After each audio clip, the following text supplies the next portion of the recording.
Hello, you're listening to Otaku Spirit Animecast. My name is Andrew, and I'm joined here with Chris. Yo. Today's episode is a just spoiler discussion episode. We got all the reviews done, our first impressions done. We got some discussion all the way, got the news all caught up, and I figured it'd be a good time since we're like 3/4 into the season to start talking spoilers. Because we don't get to talk spoilers in the first impressions or the reviews. Usually. We like to keep the spoilers out of the reviews because, you know, why would you want a review of something and us tell you what it is, thus you don't have to watch it. And the first impressions, I guess we technically spoil most things, but we're way into it stuff. So there's a lot of people who like hearing our kind of unfiltered thoughts on a lot of these shows. We dance around a lot. It just matters on whether or not it's a show that has lots to discuss. So that's the downside. Which is definitely the case with Frieren. You think so? But no, we're at TalkSpirit.com. That's where all of our links are. Social media links, ways to get a hold of us, ways to support us, all that good jazz. And again, at YouTube at youtube.com/OtakuSpirit. But yeah, let's just jump right into them. Talk about some anime. Frieren. Apparently you wanted to talk about Frieren. So tell me about Frieren. I want to ask your opinion on this. What's that? Frieren starts amazing. It's a great start. I know some people a little bit off put by the feel of it, what it's going for, that whole idea of the seemingly emotionless doll suddenly crying at a funeral, moving on from there, and then going on this journey with this cute Fern, and she gets super powerful, and they fight demons, all this kind of stuff. Long travel, all for the sake of Frieren getting to the furthest north, this like land where apparently they can see the souls of their fallen comrades. And then exam arc. Are you of the mindset that this like hit a brick wall? Like it seemed like such a travel, such an adventure, and then suddenly, I wouldn't say it's school arc like some shows do. Like suddenly out of nowhere, oh man, we got the tournament arc, or oh man, suddenly we have the school arc. It's not like Seraph of the End where suddenly it's just like amazing opening where like kids are getting eaten by vampires and there's demon monsters everywhere, and he's slicing up some monsters as he grows up, and then school, and they're in classrooms. It's like such a stop kind of moment. What are your thoughts on it? Do you think it has dramatically shifted? Because I will say, when they first said that this exam thing was coming up, I was like, really? Like Frieren, the hero of the past, can't walk up to that border and say, hey, I'm Frieren from the Himmel's Party. I literally can nuke you all. Want to let me through? Like, I just feel like she's just going to walk right through there. I don't think she's going to have a problem. But again, it has hinted several times that it just, because of the time difference here, since Himmel did the whole saving the world, nobody knows who she is, except for like grannies. But at the same time, it's like, why does nobody know who this chick is? I guess it speaks volume to this whole idea that they're so How many episodes has this arc been now? Shoot, wasn't it since the core flipped over? Like episode... Well, no, it would have been like a late into it, right? So it'd be like in the 18? What it started? We're at 25 now, aren't we? Yeah, when you first mentioned the idea, that my first inclination was to say no.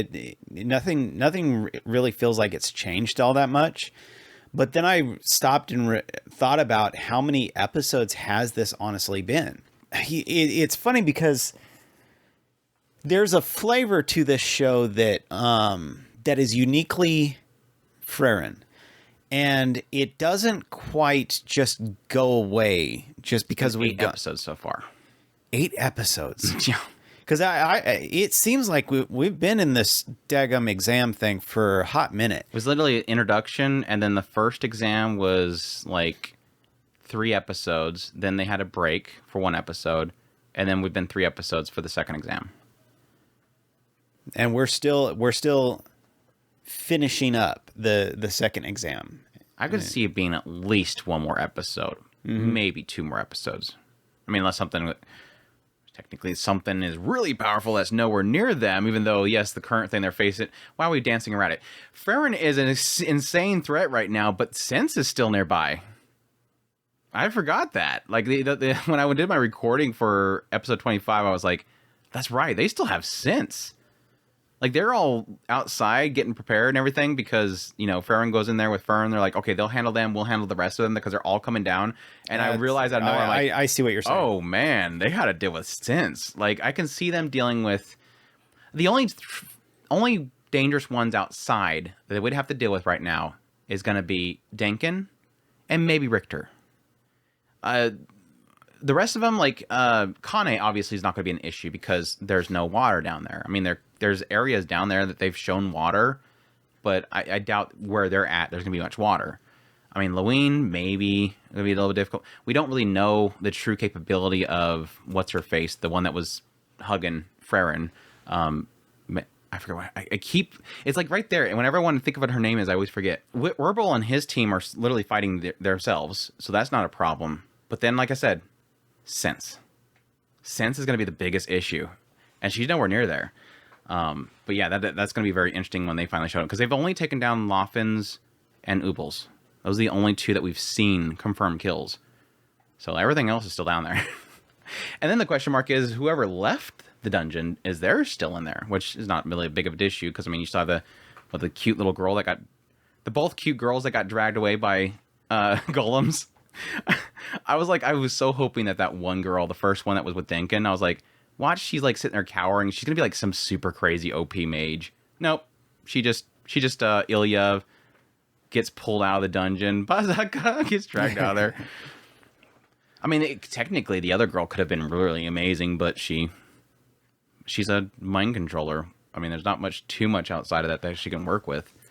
But ultimately, my main point being that it's interesting because, like I said, I don't feel like Frieren has lost its flavor per se, but I can acknowledge that this exam thing has definitely felt like I'm about at the point where I kind of want to get back to. Do you think there's gonna be a third? Have they ever indicated a third? It's feeling like there's going to be a third third. Because there's one other. Well, we've seen Gano. He was the first examiner or practitioner, whatever, proctor. And then Sense came and visited him, criticized what he was doing, and then boom, Sense is doing one. And now who's Gano talking to? He's talking to another person. So is that person going to be the third one? The third examiner? I hope not. I don't want this entire... My fear is I don't want the rest of this season to be the exam. I want to see something else. I hope it doesn't... The big climax is not the exam. I would assume so, because we only have 3 episodes left. So I'm assuming 26 is going to be literally fighting Frieren, the replica, because I don't think it's gone. Do you think it's gone? That was like literally a minute-long fight. I don't think it's gone. It would fit to what they're talking about there, which is the idea of, Fern being the one to kill it, and they got into the whole weakness thing. She can do it, but either I just feel like it's too anticlimactic. It's either going to block it, or they did it's going to make another one. They made it fast with one of the bosses already. You're true. Every fight that we've had so far has been pretty much blast and it's done. Like Frieren does OP good. Yeah, it does it really good. There's usually a build up to something. So I guess you're right there. It could be done with that. But man, that fight was crazy, dude. Like, it's so terrifying seeing Frieren finally in like full all out mode. Because, like, I don't think she was all out with Denkin. I don't think she's been really all out with anybody. But they're literally, like, there's freaking magma and stuff everywhere. Like, everything's melting. And Fern's over here going, oh, crap. Trying to get away from what's going on. I'm supposed to hide, but I'm literally just trying to survive. She's amazing. It was great seeing that. What do you think of... I have to ask you this. Did you watch my video on Ubel and Land fighting the replica? I don't believe so. Do you think she knows? I think Ubel knows how to make a clone. I think she's just hanging out with Land. I think she figured it out there. Because her whole thing is she has to empathize with people in order to learn their abilities. And I think where they're going with that idea, good example is Werbel. The way that she learned Werbel is that she empathized with him. The way that she did that is says, you are, how do you say, you're delaying killing or something like that. You're waiting to kill something. You're buying time to kill something or something like that. And so that was her trigger of going, I understand why you have this ability, which is binding. It's like, it's an imagining, everybody, in her eyes, every skill is based off of your own personality. And that was his personality trait. He was waiting to kill. And so she learned how to bind. What did they discover there when literally she went out there and killed the thing in his place while he was sitting there bleeding out? His clone was bleeding out, and he didn't take her golem. He didn't like the idea, and that's why he rushed in there. He didn't like the idea of somebody else dying for his sake. What's a clone? It's putting out something out there so that he doesn't have to put an ally out there. He's literally has clones, so he doesn't have to rely on other people who could die in his place. That's his clone. That's his. And I think in learning that, I think she knows how to make a clone. She just wants to hang out with him. He's like, do you understand me enough or something like that? Do you empathize with me enough? And she's like, we're almost there, something like that. And then starts hanging out with him. Like, I think she knows. I think she figured it out. We'll see though. Yeah, I totally ship it. It's just they got a good chemistry between the two of them, and I think anybody with Ubal's gonna be a good chemistry because she's so twisted. She's a interesting character. That's for a fact. She definitely captured the fandom. She definitely captured the fandom very quickly. It's like every episode it seems like there's like some new like quirk about her that turns into art. Like I knew the moment that Verbal like bound her, I was like, oh gosh, here we go. Here comes the fan art of her being bound. And now it's like clone art of him and Lan. It's like, yep. Every time something happens, I wouldn't be surprised there might be Golem art out there with her. just go with it. Some good stuff. I had a lot of kick out of. I mean, there was even art about like the whole joke about Fern saying I'm not using it, and Fern Ubal like hides herself. She's like, what kind of weird spells do you have? Oh, I have one that I can see through clothes. And she just like runs off. I'm not going to use it. It's just like, and I look how the later part of that episode, I made a clip of it on Twitter, but she doesn't really say it, but I made a clip of it on Twitter where it has her asking what kind of spells she's using, or she has, and she's like, see through clothes, and then it cuts over and Ubal's off in the corner, and she's like, I'm not going to use it. If you notice at the later part of the episode, they have a brief moment where it starts showing everybody again, and there's a brief shot of Land, Ubal, and Fern still in that cave, and Fern's standing there, and Ubal's still over the corner, like, looking all upset, and I'm like, she still thinks she's going to use it. Like, hours pass, and she's literally still over here, afraid she's going to use that spell. I was like, dang, of all the characters, what's so funny about that, I think, is that Ubal's the last character you think that she would be, like, modest like that. It's just, like, one of those little goofy things of, like, oh, so she's actually modest about this. Like, she doesn't like the idea of somebody seeing her. It's kind of cute. Because you'd think that she'd be, like, the freaky one that'd be all about it. But no, She's actually very modest. I've loved Lwyn and Kane art, too. People having fun with that one. They're having a blast with those two. They're having fun with them, too. With their fun, though. They're super sweet. I think I fell in love with them the moment they had that little flashback of her teasing her and praise me more and then kicks her off the side of the cliff. They're way too cute together. They're a lot of fun. And then the whole, like, date. She's like, okay, my fair lady, I'll escort you around the town. Pull the pigtails. There's so much fun. But yeah, my question mark, my theories right now where it's going to go is, again, I hope it doesn't have a third, but I can see that being that 26 episodes, the fight with Frieren, the replica, like I said, because I don't think it's gone. And then like the second half, well, the first half could be them fighting it still. Or, again, it could technically... There's nothing to say that thing can't make another one. It's in that room. There's nothing to say that it can't make another one. That's a curious question mark. Because they said that once they enter the dungeon, it creates replicas and it puts it throughout the dungeon. And then over time, it seems like, based on what Lwyn said, it seems like based on after a while, they all come down to the bottom where the replica thing is at. They I don't know if she was implying that they just instinctively they go there after a while. Or if they're just saying, of course, people come down there, that's where they're all going to convene. But I can see the first half being Frieren and... Well, either way, we'll probably learn what happened in there. And then they're going to have probably each one of them obviously fighting off the replicas coming in. That's the other reason why I don't think it's done. Because otherwise, they won't be fighting them. And it already showed the other replicas coming down there. So they're probably obviously going to fight. So unless...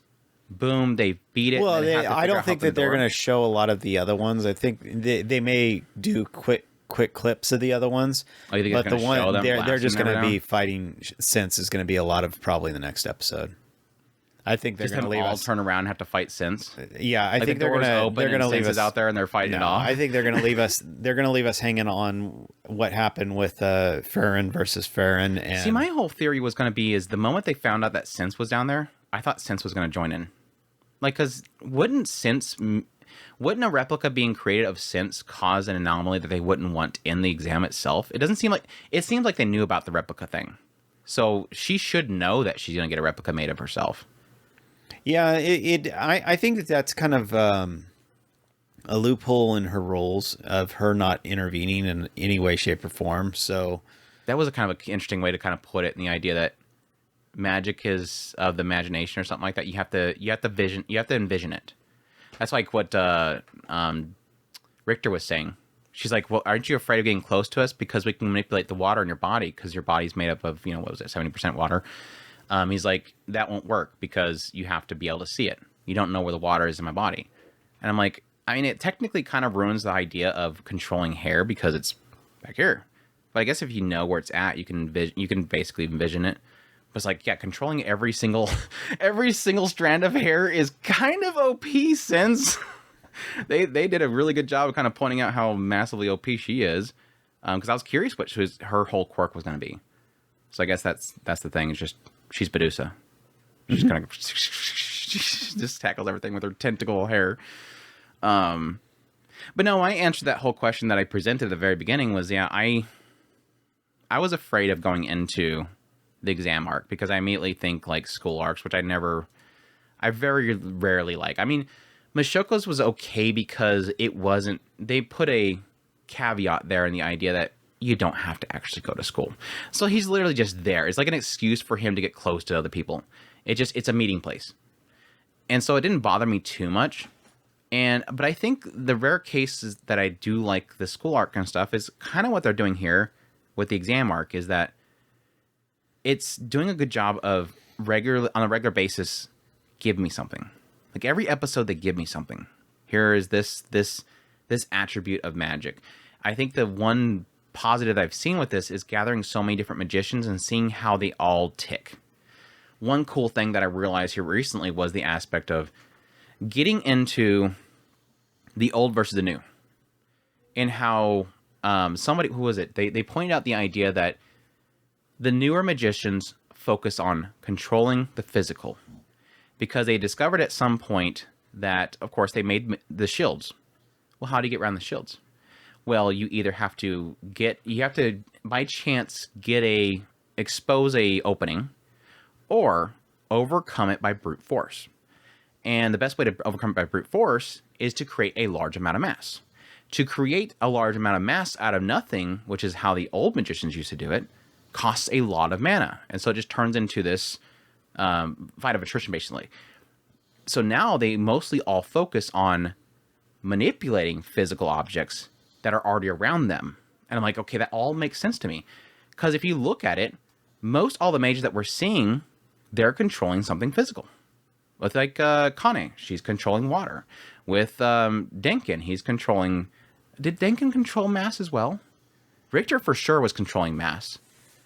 But just seeing how they all kind of evolved their style... I don't think they've really shown what Denkin can do, have they? Yeah, I think he was... I want to say he was fire, right? Because Denkin was fighting Frieren. I think he created a big pillar of fire with wind and fire or something like that.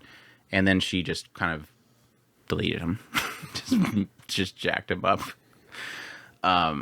I mean, I guess you could probably... And I do like the fact that you see a lot of cases of them... Also, a lot of them using physical weapons. Like, Loffin's using a physical weapon. Ubel's using a physical weapon. I think even Werble has a physical weapon. So it kind of shows how, like, magic itself has evolved. Whereas, obviously, Frieren and Fern, who's been trained by her, very old school. And seeing that kind of difference there is very interesting.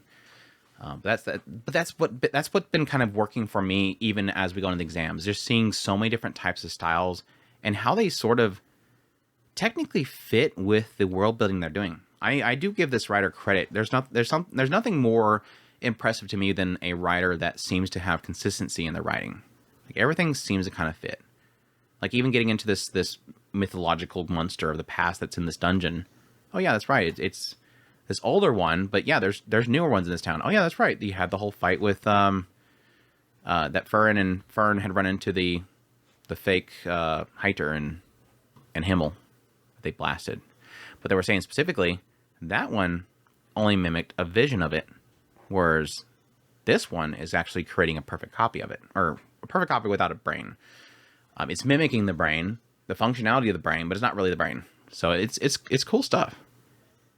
But yeah, I'm in the mind now where it's like I'm already seeing this is probably gonna be the rest of the season, and it kind of has me a little bummed.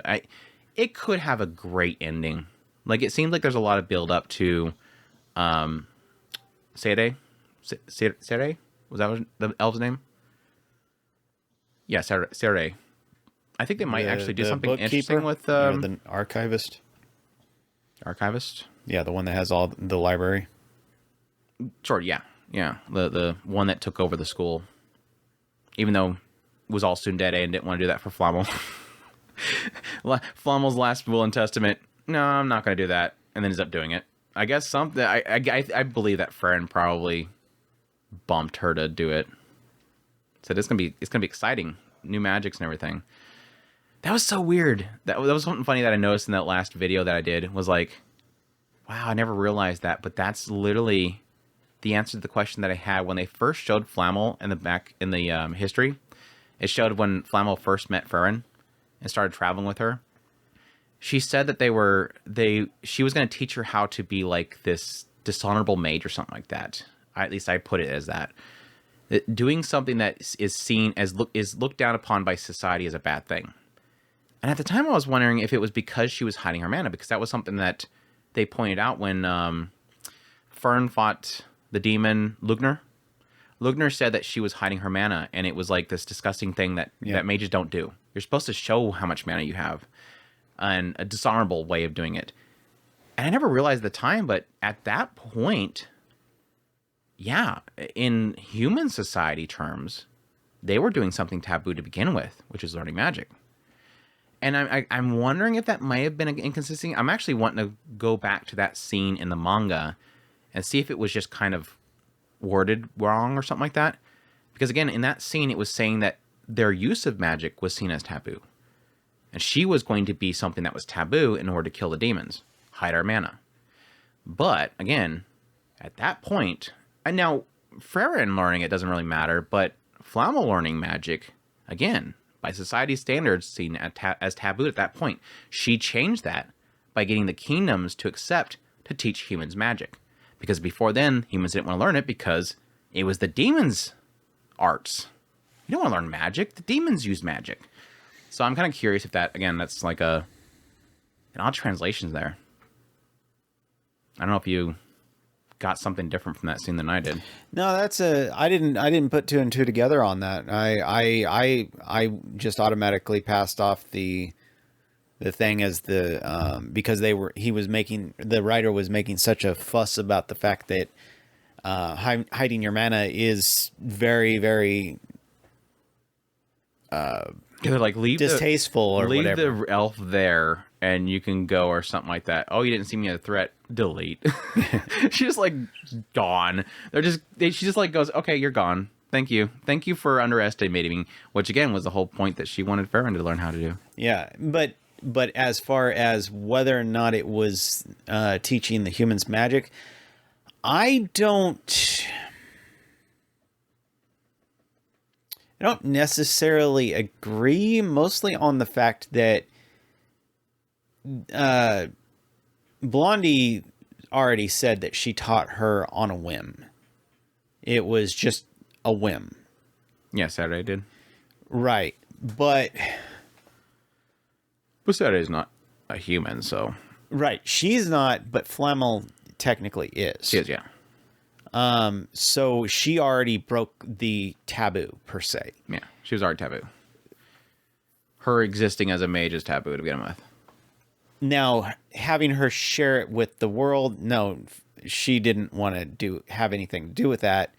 And she didn't like the fact that the humans were going to be passing it around. But as far as what Flammel was saying, it's already happening whether you want it to or not. So all she was really doing was requesting her to be involved. Yeah, pick up with the torch. Yeah. I'm dead. I want you to teach him in my stead.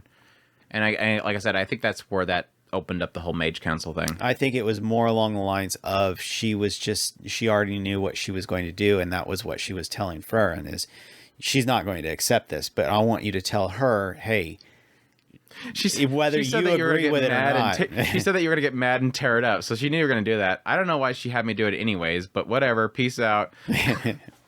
I just like having like these two, like, I just don't give a crap elves in the same room at the same time trying to explain what this human is doing. She's like, Master had me bring this to you. I don't know why. She said you're gonna get mad. You got mad. All right, later. Wait, hold on. Let's go talk together about this human. Try to figure her out. Oh yeah, by the way, humans are gonna kill you. You better keep up your training. It's good stuff. It's like, that was one of the most fascinating things that I had with this series, and it was pre the exam, is really getting into how they slowly started kind of backtracking the story. And typically I don't like that. There's a few shows that I could think of, like I think even that modern day ninja one, what was that one called? I forget what it was called. It's literally last season. I've already ripped it. Ninja. Huh? Under Ninja. Yeah, Under Ninja. I've already kind of ripped it from my mind. There's several shows, and that one didn't do it too badly. Or I mean, that one was kind of more jumping around all over the place. But there's other shows that I can't really think of the name right now, that they kind of keep going backwards in time in a story, which is basically telling you the prequel of the story. And I think this one does it really well in the idea that it's not necessarily a necessity to see that flow, but more so you get these little nuggets that I love so much from doing it. It started from the very beginning. Here's Frieren. Man, she's an emotionless doll. And then you find out, okay, she obviously is upset about the situation. What upset her? Okay, let's see her and Himmel's party. What did they do? Okay, it seems like they were trying really hard to include her in the situation. I can kind of see her realizing, man, I should have enjoyed that more. And then it goes, oh, by the way, here's even further back. We're jumping back to when, she met Flammel. And then you're seeing that whole thing and how, oh, wow, okay, so that's why she wasn't making a name for herself. That's why she was so enclosed and not wanting to meet people and sticking her head out there. She was trying to keep her head down low so that she can trick the Demon Lord into underestimating her so she can kill her. Or him. I don't know. That's the other thing. I was like, I don't think we're going to see the actual moment where they kill the Demon Lord. Unless we get a second season. I don't know. Maybe at the very last episode, suddenly we get to see the Himmel's party kill the Demon Lord. But anyways, it keeps going back and going back and going back. And I like that. Because then after that whole thing, we're seeing like little brief moments where Flammel is being taught different things by Frieren. And then we jump back even further. Oh, here's when they first met each other. I like that kind of stuff. And how they're doing it is really good. Now, the cool thing about that, and like I said earlier, is it's not like you have to see that flow and that it's not too complicated.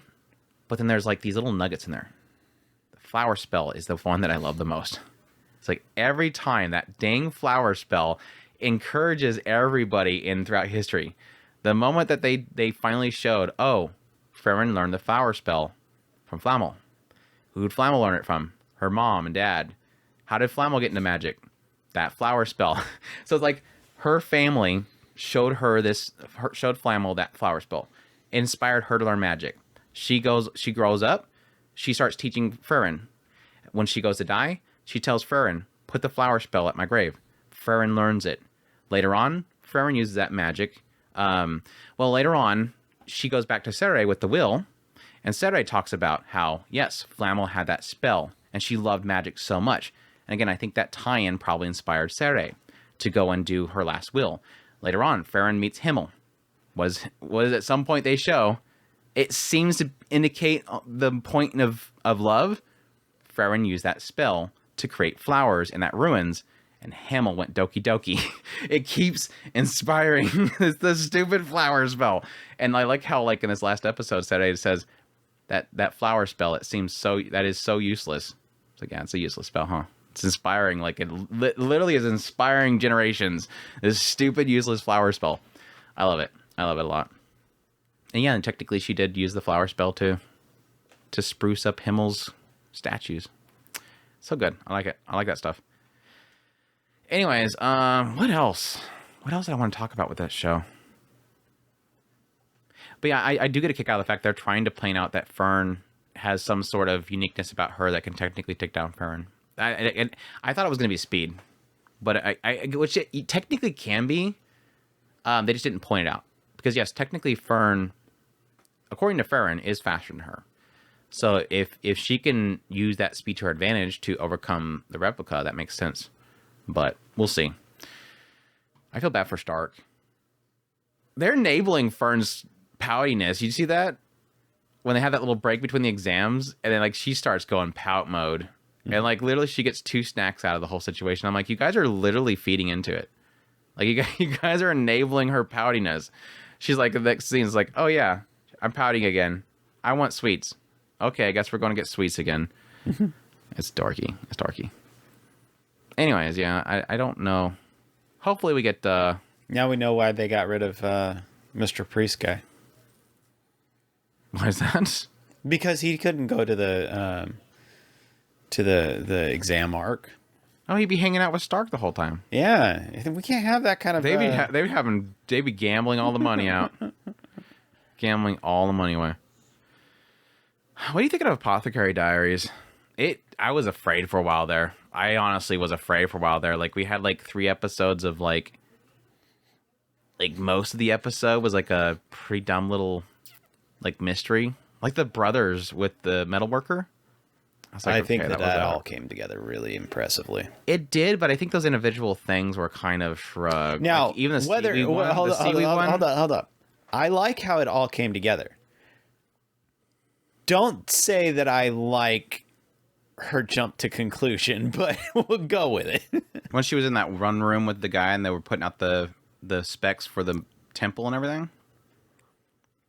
And she came to the conclusion based on, okay, well, the person that they started the fire, the person that was supposed to keep an eye on the ceremonial stuff, one of the guys died. The other guy's in a coma, and the ceremonial stuff disappeared.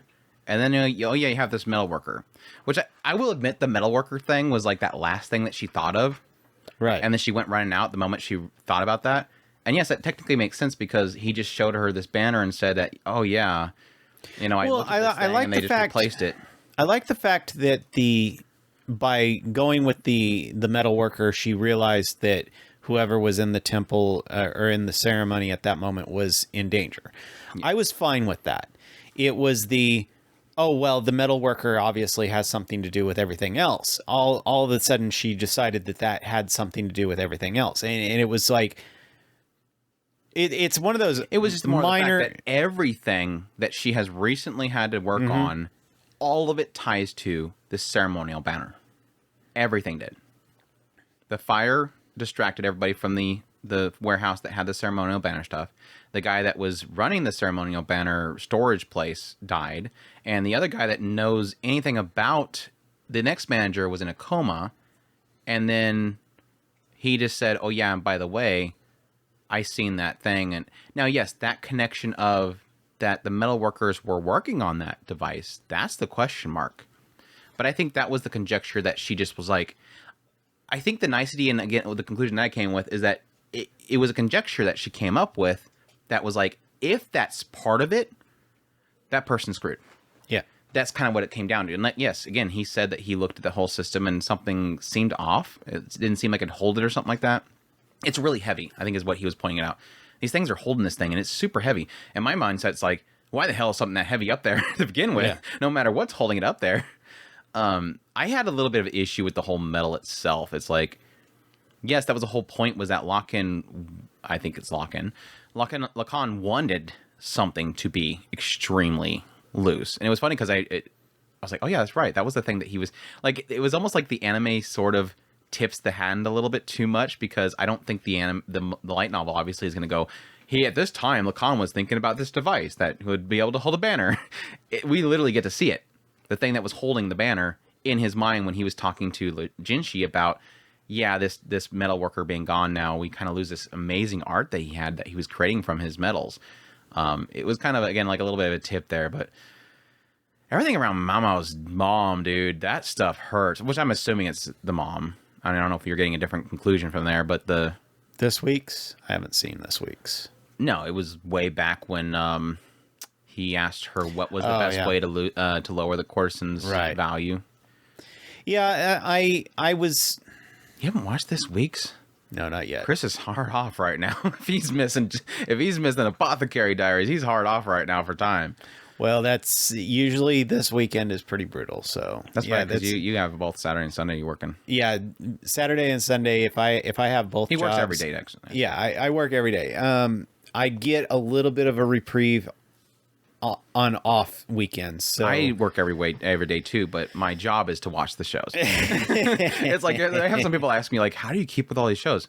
It's literally what I do. Yeah. I'm sorry, people. I am literally working. Well, it was funny because shift. in one of the podcast episodes, somebody had pointed out that I looked really tired, and it was on one of the weekends that I work both jobs, and it's like Chris is always tired. I'm literally having to keep him awake, and then he like starts bumping the table here that has a camera on. He's like, "I'm trying to get myself awake." I'm like, "Yeah, well, you just keep yourself awake. Pinch your cheek or something. Don't check my camera."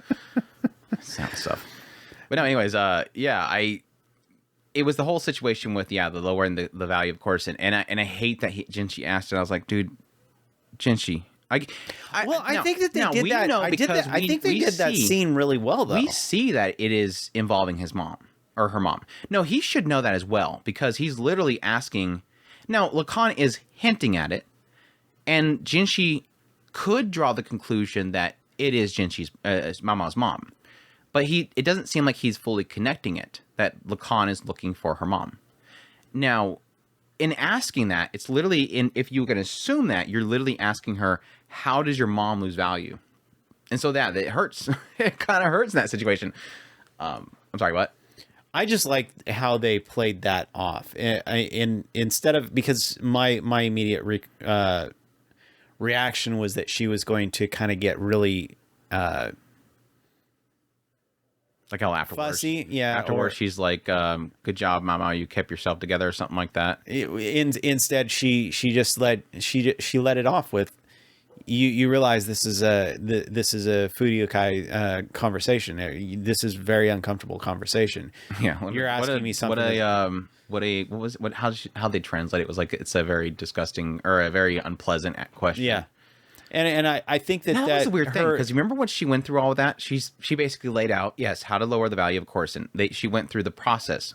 They bring them in young, they teach them a bunch of different things like writing, reading, musical instruments, any way to entertain somebody. Mm-hmm. And then when they grow old enough, they go, okay, you're the pretty ones and you're not the pretty ones. The not pretty ones, just use the only thing that you have, which is your body, which is indicating that they basically are, going to bed with the guys. Over here, the beautiful ones, she says specifically, they don't touch them. They're the ones that go out there and they'll entertain the guys. And they're the most beautiful ones. The guys want them and they can't have them. And it sort of indicates this idea that if you're in this category, you're untouched. But it sort of indicated the idea that Pyden, in this recent episode, she does get in beds. Now, it could be the idea that she gets in the beds with them and that doesn't go in there. She just literally gets in the bed and just kind of does some things with them. But I was kind of curious about that because that is a really good way of kind of laying it out, and that was kind of the conclusion I came to. Lacan had to have done something to her. Now my theory is that what he said it was they said it was, what was it, what did they say that she was inflicted with? It's some kind of like decay that eventually will spread and it gets in the mind and it eats up the mind, and they didn't catch it fast enough. That's the sucky part. They're like, literally, Loman came there and it was I want to say it's herpes, but I don't think it is. It's no, not herpes. If I hear it, I'll know what it is. But it was like the main ones are herpes, chlamydia. There's a couple of other ones, but yeah. Anyway. Yeah, it's in the head already, obviously, because she's lost her mind. But it's like, that's just personally hits, of course, because of the whole idea of something messing with the mind that completely alters somebody out of like their normalcy. But it was really cool to learn that yes, she's still at that house. Like the old lady's taking care of her. Like normally in a situation like that, it's to the curb. Like why would they keep her there? But yeah, that's the question mark. There is did Lacan Did Lacan give that to her in order to ruin her value, and he broke her? Like, he didn't mean to do that bad. Obviously, she got pregnant. So, yeah, that's the conclusion we're drawing right now is that Lacan is the father. But how did she get that disease is the question mark. Was the disease in order to get her to ruin her? Or does Lacan have something like that, and it was passed to him? But again, my question mark that I have, if she had it when Maomao was born, yes, that does transfer to the children. What does Maomao have on her arm? A rash that she's not able to get rid of. I think she has it. Because, I mean, we've always assumed that she was just testing poisons on her arm and whatever, she wraps it up, and it's just scarring that she can't get rid of. But I think either she got it when she was born, or she infected herself to learn how to cure it so she can cure her mother. So that's the massive question mark that I have. Is at some point they're going to pop up and go, oh yeah, she has it too. And maybe right now it's just kind of incubating, just like her mother lady had at some point. It was incubating when Loman first showed up, and then it came back. I'm curious about that. If it's going to be something that at some point Maomao's got to figure it out, because now it's suddenly spreading again and we got to figure out how to cure it. I'm surprised Jinshi has never, I don't think Jinshi has ever noted it. She's always had her arm wrapped, and he's never asked about it, I don't think. And you think by this point he would have. Or I thought she showed him at the beginning of the show. At the beginning of the show? Mm-hmm. I don't think so. Like when they first met or something? One of the first episodes, that was how he found out that she was obsessed with poisons. I mean, I could be wrong, but I do know that she showed it to a couple of people. Yeah, I know that like Gyokyo's attendants seen her bandaged up and think that I think they were assuming that she was abused or something like that from her family, so they were like super doty on her. But yeah, I don't think, and yeah, at some point I think she showed the bandage to the other women that were around Jinshi at some point, because they were all jealous that she was working for Jinshi, and she's like, oh no, I'm hard off, so he took me in out of pity, and I'm broken goods and ugly, so he would never touch me, kind of thing. You shouldn't be jealous of me, whatever. I'm disgusting. But yeah, I don't think anybody but maybe the house knows that it's actually a scar. But yeah, I guess he could have seen it at some point a long time ago. I just don't remember. Of course, we're going on 5 months now of this show, so I don't know. I need to know this. I didn't mention that earlier, but like Frieren plays, I mean, it's doing so well for them. I hope it gets an announcement immediately for another season. They have plenty of source material, I think, for at least one more season to core. How high did you say it was on the rankings? Frieren? No, this Apothecary Diaries? In Japan, or?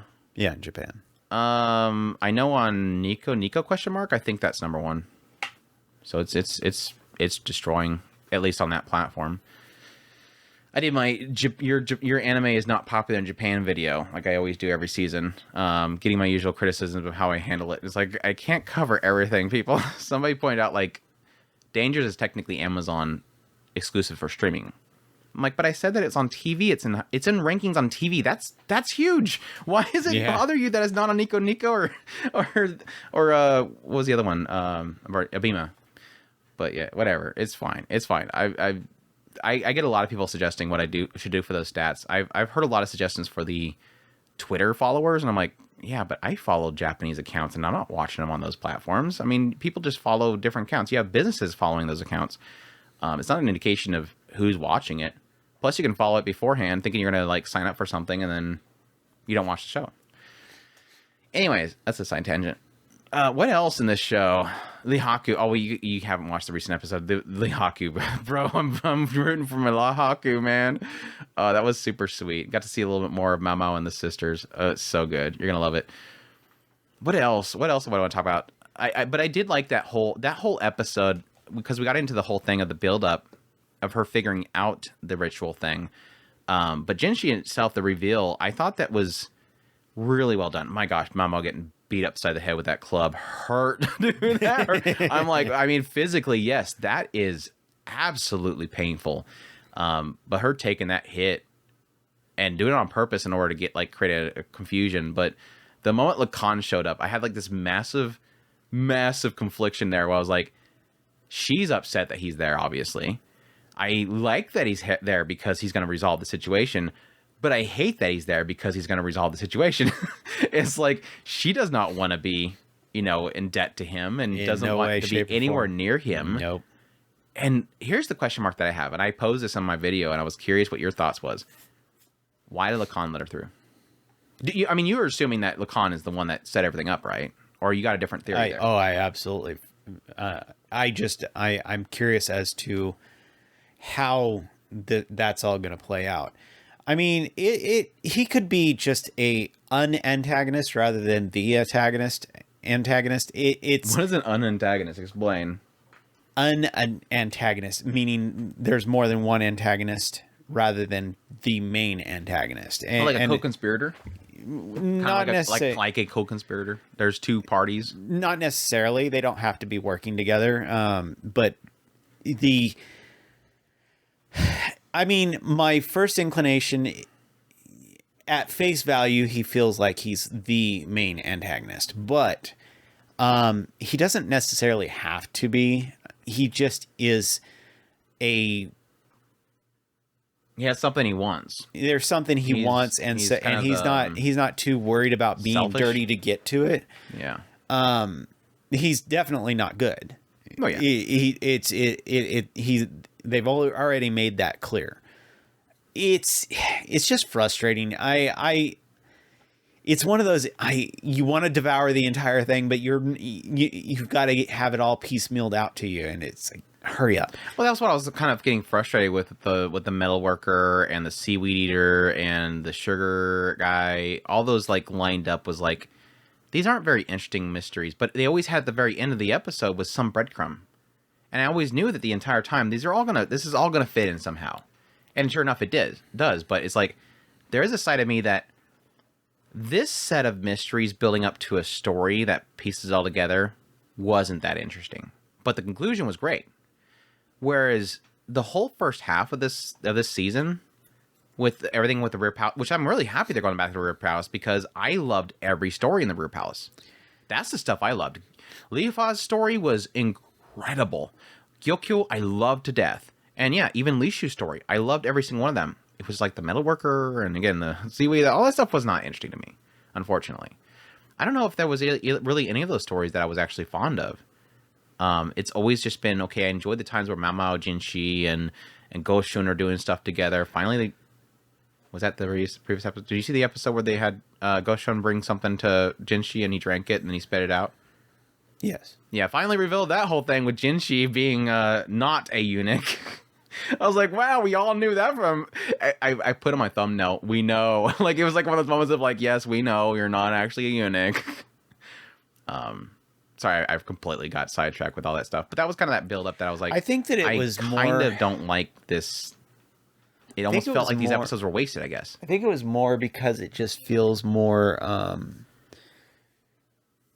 human in a lot of ways. It took a little bit more time to... Now, I do admit that some of those mysteries... touch the humanity of each one of the characters there, where it tried to, with like the metalsmiths, it tried to do that, but it was too wrapped up in its... The brothers, I like the conclusion. I'm super emotional with it, but I do admit that I think the mystery of that whole puzzle was just too obvious from the get-go, because it's visual.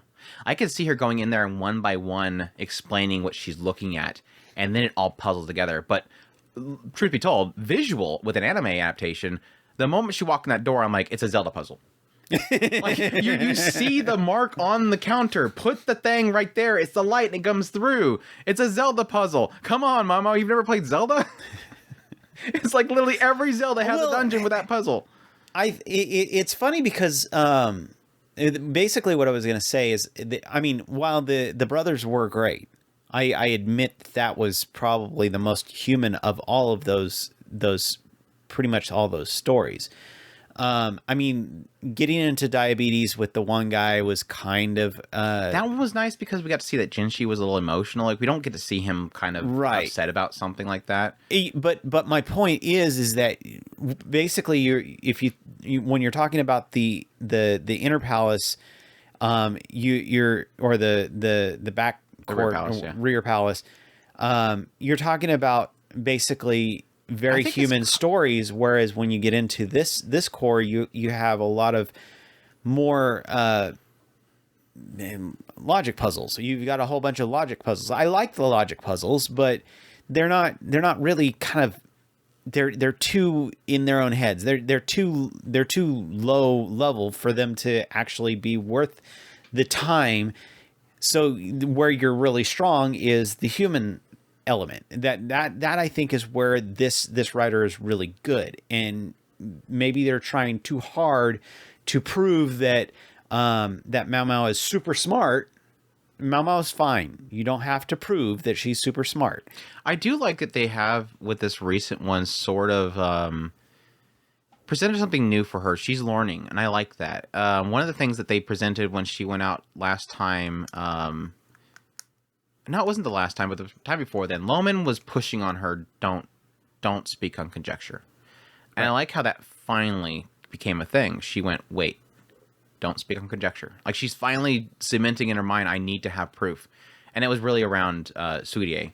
She was like, okay, well, there's all these things are coincidence, but when they all kind of merge to the middle, it's very coincidental, and you have to start taking note of it. And Suirie was in the middle of it. And then she immediately goes, but I can't speak on conjecture. She still kind of nudged him in that way, but she went and found the proof herself, which I thought that was kind of interesting. Kind of see that finally change in her, because I do like every now and then her noting the idea that every time somebody comes to me and says, what do you think's going on here? I have to point them at somebody, and I want their blood on my hands. So she always does this whole thing where she kind of dances around it so that she's not the one pointing, but they'll figure it out and point themselves, and then she's not in trouble. She's not that fault-footed. I thought that was kind of very interesting. I think the other big key moment that I loved here recently was I didn't get my answer from you. So before I do that, if I can remember this part, my first question was, you thought that why'd you think Lacan let her through to the ceremony room? Oh, because we got into talking about do you think it's Lacan, and then when the whole thing about antagonists and stuff. I'm curious as to if he realized it was her. Is really what I'm more curious of. I don't know that he necessarily was going to let whoever it was. He was just kind of. You don't think he knows nosy. That Maomao was Maomao, the one he's looking for? No.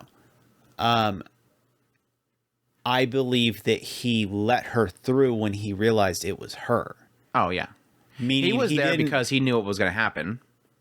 So he's in the area because he wants to see. I mean, he has to be there probably anyways. Yeah, but I think he was there to see the handiwork or the end result of what he did. Right. And then when she showed up, if we're deciding that it is him, yeah, because like I said, it could be a complete misdirection. Yeah. But yeah, he was there, and then that was my theory. She shows up and he goes, "Oh crap, she's here." Now I have something that I can use. And that's... Yeah, I think it was an idea that normally he's just going to let what happened there happen. But then she shows up, and then, yeah, like I said, my theories were, okay, he's seen her there, and he just could not help himself. One, he wants her to be in debt with him, and so he's like, yeah, let her through. But the other being possibly the idea of him just going, yeah, I can't say no to her. I can't say no to my daughter. She wants to get through. I want her to go through. And so I think he was doing it just because he didn't want to not hurt. And then there's a side of me that kind of thinks two things about her passing or getting past. One, let her go in there so she can see the death of this guy. And then because there's a question mark as if he knew it was Jinshi, which I'll get in that question in a minute. There was one side that was like, okay, he's letting her through because he doesn't think that she's going to stop it. And she's going to get in there and she's going to see this guy die. And then she'll be crushed, and then she'll come back to me.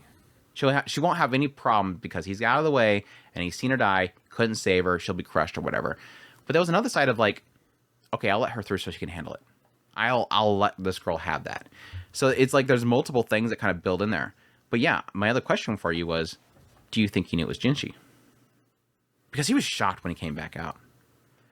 It's that face that Lacan had when Jinshi walked by with Maomao. I'm like, either he's shocked that Jinshi lived, or he's shocked that it was Jinshi. Yeah, that was the other one. I would lean towards he's shocked it was Jinshi, but at the same time, the how did he live type thing is a very, very prominent thing for sure. And that kind of builds into that whole coincidence thing. Like, I would assume Lacan did this because he wanted to get rid of Jinshi so he can get Maomao. Now, but yes, it could have been an idea that he was getting rid of a very high noble, and it turned out to be Jinshi, because it seems like he does know who Jinshi is. He indicated that I can count on one hand how many people have come after somebody as powerful as you and live. He knows that Jinshi's not just this guy in this outer court. He keeps hinting at Jinshi being somebody very important, not who he is. Because I think even Jinshi at some point said, he knows a lot about me. Like, he knows something about me. Which, again, I'm already kind of assuming it's going to be like the son of the current emperor, that for some reason they're hiding that he's the son of the prince. They even hinted at it again with the recent episode. Like, I don't know where Jinshi suddenly like, yeah, the emperor needs to have another son. Yeah, he needs to have another son. And I'm like, dude, you're the son. No, he said something like, it's sad that the first son died. If only the first son didn't die, or something like that. And then he's like, no, that's silly. And then he's like, yeah, I'm at this point, I'm wondering if Jinshi even knows. I'm at this point wondering if Jinshi knows that he is the son of the emperor. Because it's like the massive question mark that I have is why are they hiding it? All signs point that he is Ado's son from the current emperor. But why are they covering it up? That's the question mark. I don't know. I think that's probably the most interesting mystery that they kind of left off to the side in the back. Between him and Maomao, both of those are just absolutely fascinating things that I would love to dig into. Yeah, Maomao or Loman's the other thing. It's like, I want to know what's going on with him. Well, he's kind of the key to all three. Yeah, and I think that's why they're putting it off so much. Yeah. It's like they put so much emphasis, like that again, that same conversation when asking about the courtesans and how to lower the value. Just before then, they got into Loman, and it was like, oh yeah, by the way, why is he a eunuch? He's a very talented guy. He went to the West. He's trained in Western medicine. Yeah, and then when he came back, I don't know what they meant by that, but they said, like, was it the previous Emperor Dowager literally had him become a eunuch in punishment for learning that? But I think it might have been implying the idea that because she wanted him because he knew Western art or medicine, he had, pulling him in there, they had to make him a eunuch. But I think they basically said because he went to the West, learned that medicine, they made him a eunuch. And it's like, okay, I want to know more. Don't stop. Keep talking. It's again, those three, yeah, I agree. Those three are, well, those two plus them, the most fascinating thing about it.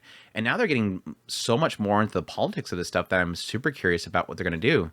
I'm not sure if you got into you said you haven't watched the recent episode. Did you get was it this last episode or the previous episode where they started getting into the, each of the courtesans again? They were talking specifically about Lolan, which is the newest courtesan. Her father's like a really important guy that knew the previous emperor. I think they did a quick rundown of it in the last episode I watched, but I don't think that they got into it per se. Because they you got the whole scene where Jinshi was literally recounting everything that happened with Loman and his, again, his mother Ado and the previous empress Dowager. Probably not. The question mark that I have, and they've kind of been, you'll know what I'm talking about because it was mostly a recap, because it was almost like they were just kind of reintroducing us into the courtesans and everything. And the question mark that I had was like, they're putting so much emphasis on, okay, currently the courtesans. We have Gyokyo, which is the one that brought Maomao in as a lady in waiting. Gyokyo is getting seemingly most of the attention, but she can't have any more attention right now because they think she might be pregnant. Right. Then you have Lifa. She was the broken one, And Maomao helped her get back to recovery, and now she knows all these new arts, and it seems like the Emperor really likes her now. Then there's the other two. Here's where the problem comes in. Li Shu. Still, I so badly want to find out what the hell's going on with Li Shu. I've been wanting to know about Li Shu for the longest time. Ever since she came in there, they keep harping on the idea that the Emperor will not see Li Shu and won't touch her. Now, he will visit her now and then, but he won't touch her. He hated that his father, the previous emperor, liked these little girls. But they also indicated that I don't think that the previous emperor ever touched Li Shu. Of course, she was very young. I mean, she was like 13 when she came in there. So Li Shu's not been touched. And the current emperor brought her back in. The last emperor died. Li Shu leaves. The current emperor, he brings Li Shu back in, but won't touch her because she's too young and hates that his father likes young girls. But why'd you bring her in? That's the question mark. All I can think of is it's a political thing, because that seems to be the same thing they're doing with Lolin. Lolin is the daughter of a very high noble that knew the current emperor's father. And he brought in Lolin as sort of a way of getting in good favor with him. Brought her in. But in this recent episode, they specifically said, when it comes to Lolin, he won't touch her either. He can't get her pregnant, otherwise it will cause problems. So why is she a courtesan? Didn't they say that he was confused about her because she keeps changing? He does say that she's a very fashionista. She loves changing her outfit all the time, and it confuses him. But the point that I picked up on was, if he gets her pregnant, it will cause problems. He has to be very careful with her. I visit her on a regular basis and amuse and entertain her, because it could cause problems with this very powerful noble. The young one, I mean, he could be just protecting her, bringing. That was my assumption too. Was that he brought her in, maybe because where she was going off to was dangerous, and he obviously would. There's a chance he may know who she was. I mean, he knew who Ado was. They grew up together, so he may have known who Li Shu was because he's with his father, and Li Shu shows up or something like that at some point, and he's entertaining Li Shu. So yeah, it could be also a thing like Ado where he knows Li Shu and just wants to protect her. But again, I want them to get into it. I want to know. We haven't gotten any indication about their interactions. Li Shu was obviously very distraught for the longest time, but that was because her attendants were pricks. Her lady-in-waitings were pricks. Yeah, and technically they were trying to torture her with honey for a little while there. That poor girl. She's just terrified. Yeah, that poor thing has been through hell. She was trying so hard. But yeah, all I can think of is with Li Shu and again, Li Shu could be an idea of protecting her, bringing her in because he pitied her or whatever. But I think they're really kind of laying Li Shu and Lolin out as being maybe possibly just political puppets. Like they're there just for political reasons. In a lot of cases, that's what a lot of that is anyway. I mean... Yeah, like marrying into... royalty and between families in order to gain power or relationship between them. And like I said, that kind of is how it's laying it out with Lolin's father, is like he's literally just trying to carry favor with him. And that's why he has to entertain Lolin, because if he steps wrongly, it can cause issues with him. It's just interesting. I'll be very curious to see how that plays out, because it's obviously Lolin doesn't like being there. And I will always stick to that first scene when she first showed up.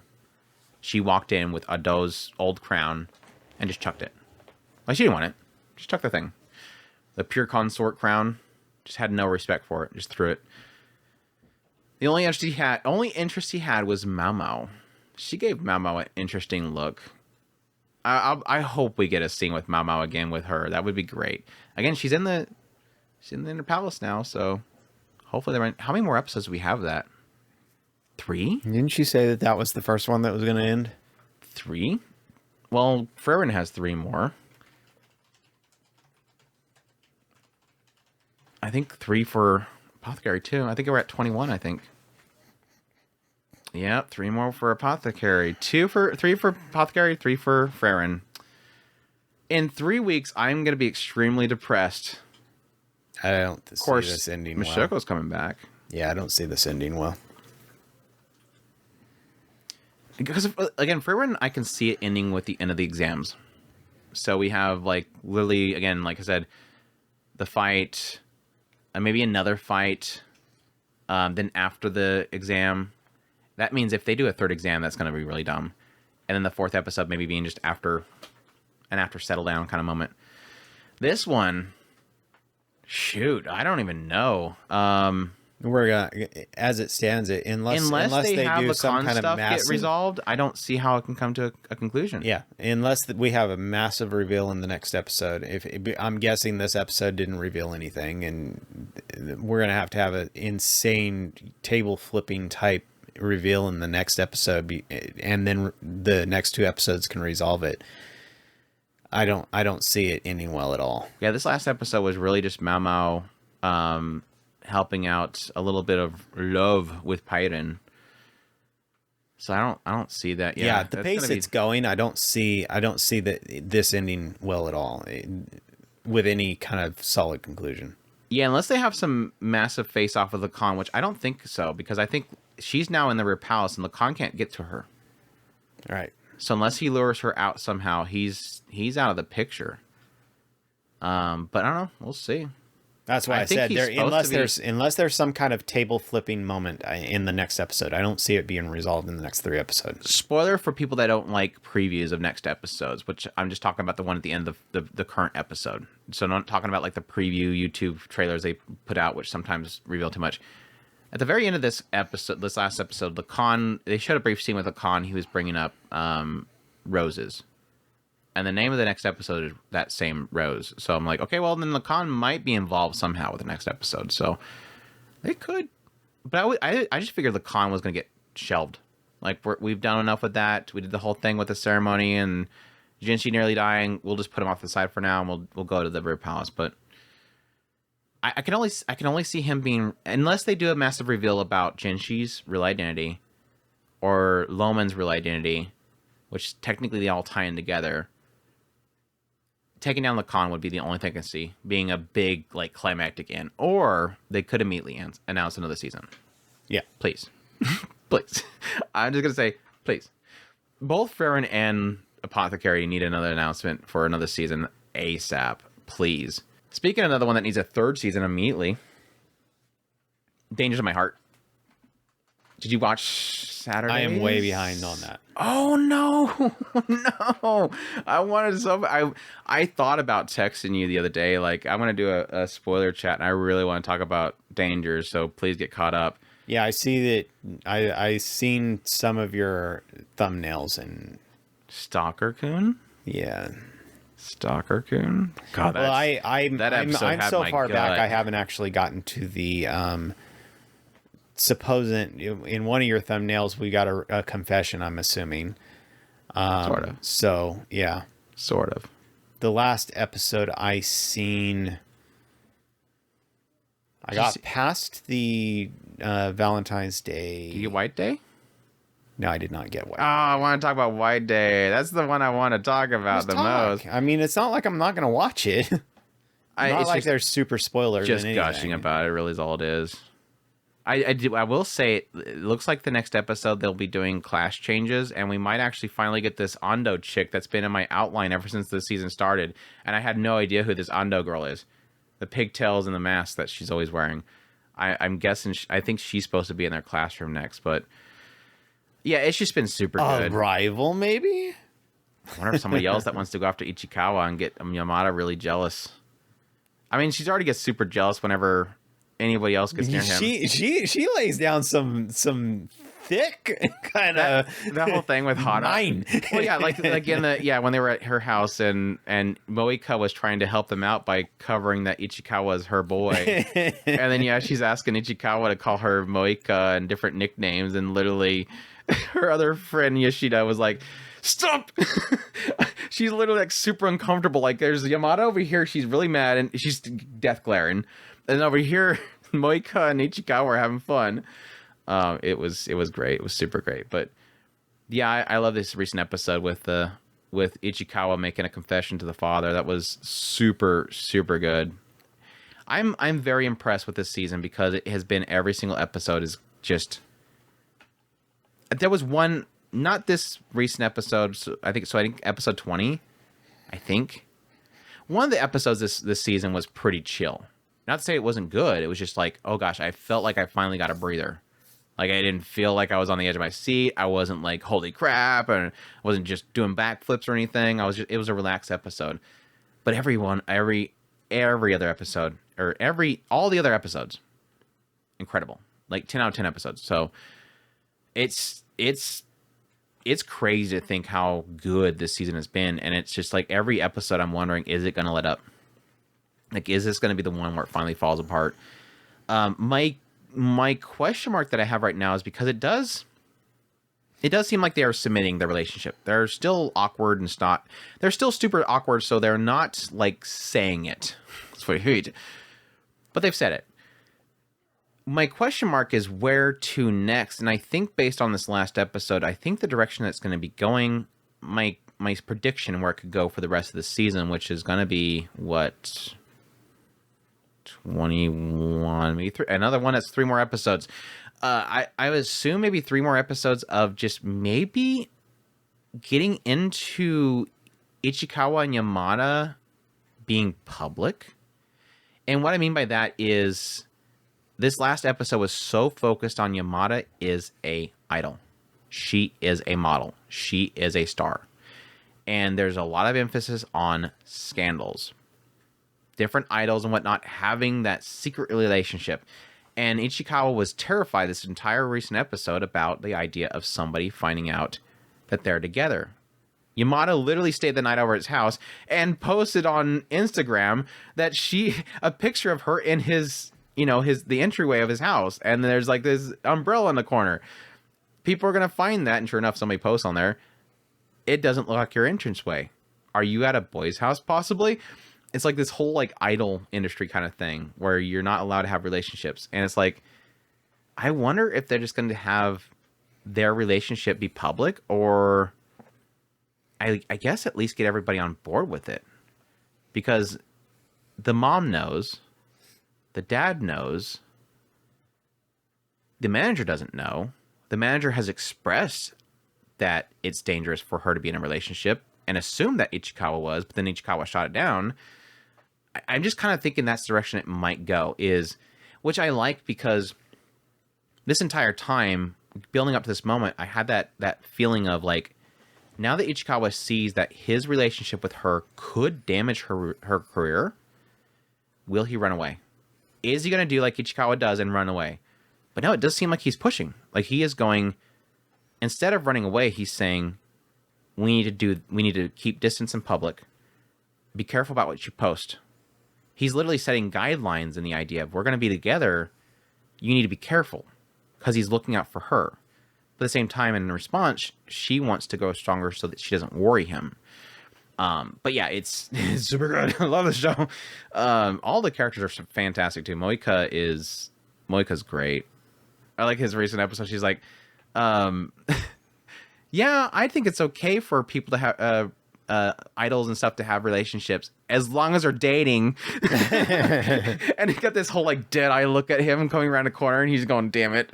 They're okay to go over people's houses when they're dating. Hint, hint. Date, dude. But yeah, Kana as well. She's great. Kana's so great. I love like these little touches where like he's out late, and so he sees a text from her, and it's literally, I don't know what's going on. Are you okay? Let me know what's going on. That way I can cover for you. It's like, girl looking out for her bro. They're great. But yeah, I can't get enough of the show. And I've always mentioned the most unique thing about that I've loved about the show is that they never give Yamada's perspective. Never inner thoughts of Yamada. And I'm still, I was saying this in the first season. I'm curious if there will ever be a moment where we get inner thoughts of Yamada, because it does so well of showing her emotions. Well, I think that one of the most impressive things about the storytelling is there is a lot of, and you can say that it's waifuing her as much as possible, but it's obvious that the people who are doing a lot of her storyboarding, her keyframes, and a lot of that, really knows how to do kind of body language from that perspective, because they're doing a really fantastic job of telling her side through her body language. Well, Valentine's Day this season was prime example of that. He goes out. She literally calls him up and says, "Come out here. I just happen to be walking my dog." Sure. And then she acts so silly from that point on. He's walking around with her. Here, you wanna hold the leash? Oh, that's good. And then the whole thing with the vending machine, and she's just being goofy, and he's like, "You're acting silly. What's going on?" And they sit down together, and she's just all like squirming over, handing over this cupcake. And then when she finally hands over the cupcake, she starts crying because she messed it up. She was like, and it's all visual storytelling. The idea that if you notice it, yeah, technically, the cupcakes that she has made for him. The first one was when he came over to help make chocolates and then learn how to make chocolates. And this one right here literally spells Suki, love. Yep. And in handing this over, she immediately feels like she messed it all up. She's afraid she messed it up. And so she starts crying because everything emotional was building up to that point where she finally just broke. I messed it up. And what has been her thing from the very beginning of the season was highlighting that she is afraid of people not liking her and afraid that she's going to mess things up and that she's not as good as other people. That whole thing with the whole explaining, all the different clubs and stuff that she's done and how she always feels inadequate and how that all tied in with, her insecurities with Ichikawa. I was like, that explains everything from the ending of the first season and why she was crying and terrified that he hated her. It shows that massive amount of insecurities that she has as a character. It's so good. It's so good. Every episode is so freaking good. Yeah, how do you think you're supposed to like express it, I guess, to a person that you love him or something like that? And he's like, well, I guess you would just probably have to say it so it's clear enough.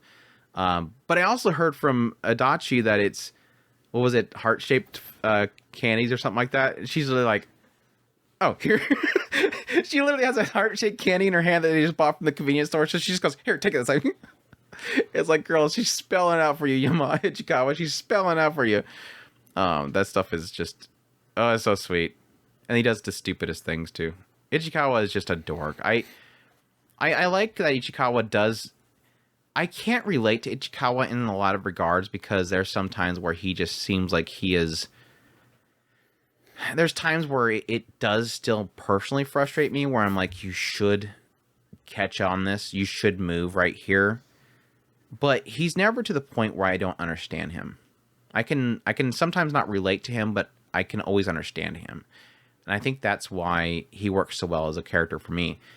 And even I like also how well the writer kind of lays it all out and that sometimes it does sort of feed into itself. Like here recently, he does sort of relate to somebody who's a stalker who is thinking dark thoughts about Yamada. And he's like, I can't criticize that person because I've been there. I once turned my admiration of Yamada, which is like episode 1, my admiration of Yamada, I turned it into, I forget the term they use, but basically disgust, like anger and hatred. And I was like, well, that's kind of interesting because the way they sort of played it out with the first season was that the whole idea of the murder mysteries was him trying to push people away. He wanted to look at creepy stuff. He wanted to be like edgy to push people away because he didn't want to feel rejected. And I think that kind of fed into, at some point, he became a little obsessive over the beauty of Yamada, and that kind of fueled it into that disgust. I want to see her bloody. So it's interesting to kind of see that all kind of be rehashed with this recent episode. So yeah. I don't know. I think that's all I have to gush about that show. I'll just sit here and gush. It's literally, unless something falls apart in the next 3 episodes, it's got to go somewhere in my at least top 20 of all time. You think so? I'm sold at this point. Do you like Adachi with the? Did you see the Adachi scene with Moika? Oh, you haven't seen that one either. That's right. That was White Day too. That was so good. Adachi's mom comes showing up. It was so freaking good. I ship it if Moika's good with it. I just wanted him to show up with some lingerie. That would have been hilarious. Let's gush about magical girls. This is actually the one I wanted to open. I up did the catch up episode with. on the Undead one you asked me to watch. I didn't watch the recent episode. I watched the first half of it where she threw her into the book, but I haven't watched the whole episode. I just seen where he got turned into a book. Oh no! I did watch that too. I was talking about the unwanted undead. Oh, I haven't caught up on that show. I don't even know if I will. I have them queued. I'll probably watch it. But no, we got to gushing magic rolls. Have you caught up on it? Oh, Yes, yeah. for sure. Come on, please tell me. Thank you. I'm watching it every week. I'm loving it. So I was surprised in the recent episodes to find out that those little marks under the little stars are not just decorations. I thought it was an art style. Apparently that is their rank, their power level. That's what I was figuring that was. Which indicates that Utena Did they has act, did 14 at some point. That's not out until tomorrow or something, right? We don't No, know. Wednesday. It's Wednesdays, yeah. Okay, I watched the last episode. Okay, so you watched her Loco have to strip down on the stage. Right. Okay, yeah. What When did they what talk am I about saying? the power levels? When they first met Enormi's The Lords, group. okay. Yeah, Yeah, they that- said, that- oh, okay, gotcha. Well, the claim was made Leopard is a no star. And that's I think that's the only thing they've really mentioned about it. I think they did mention the idea that Loco was rubbing her face. I'm a 3-star. And I think in the last episode, I think they mentioned that, of course, Laura Normie is a 4-star. Maybe they didn't mention that.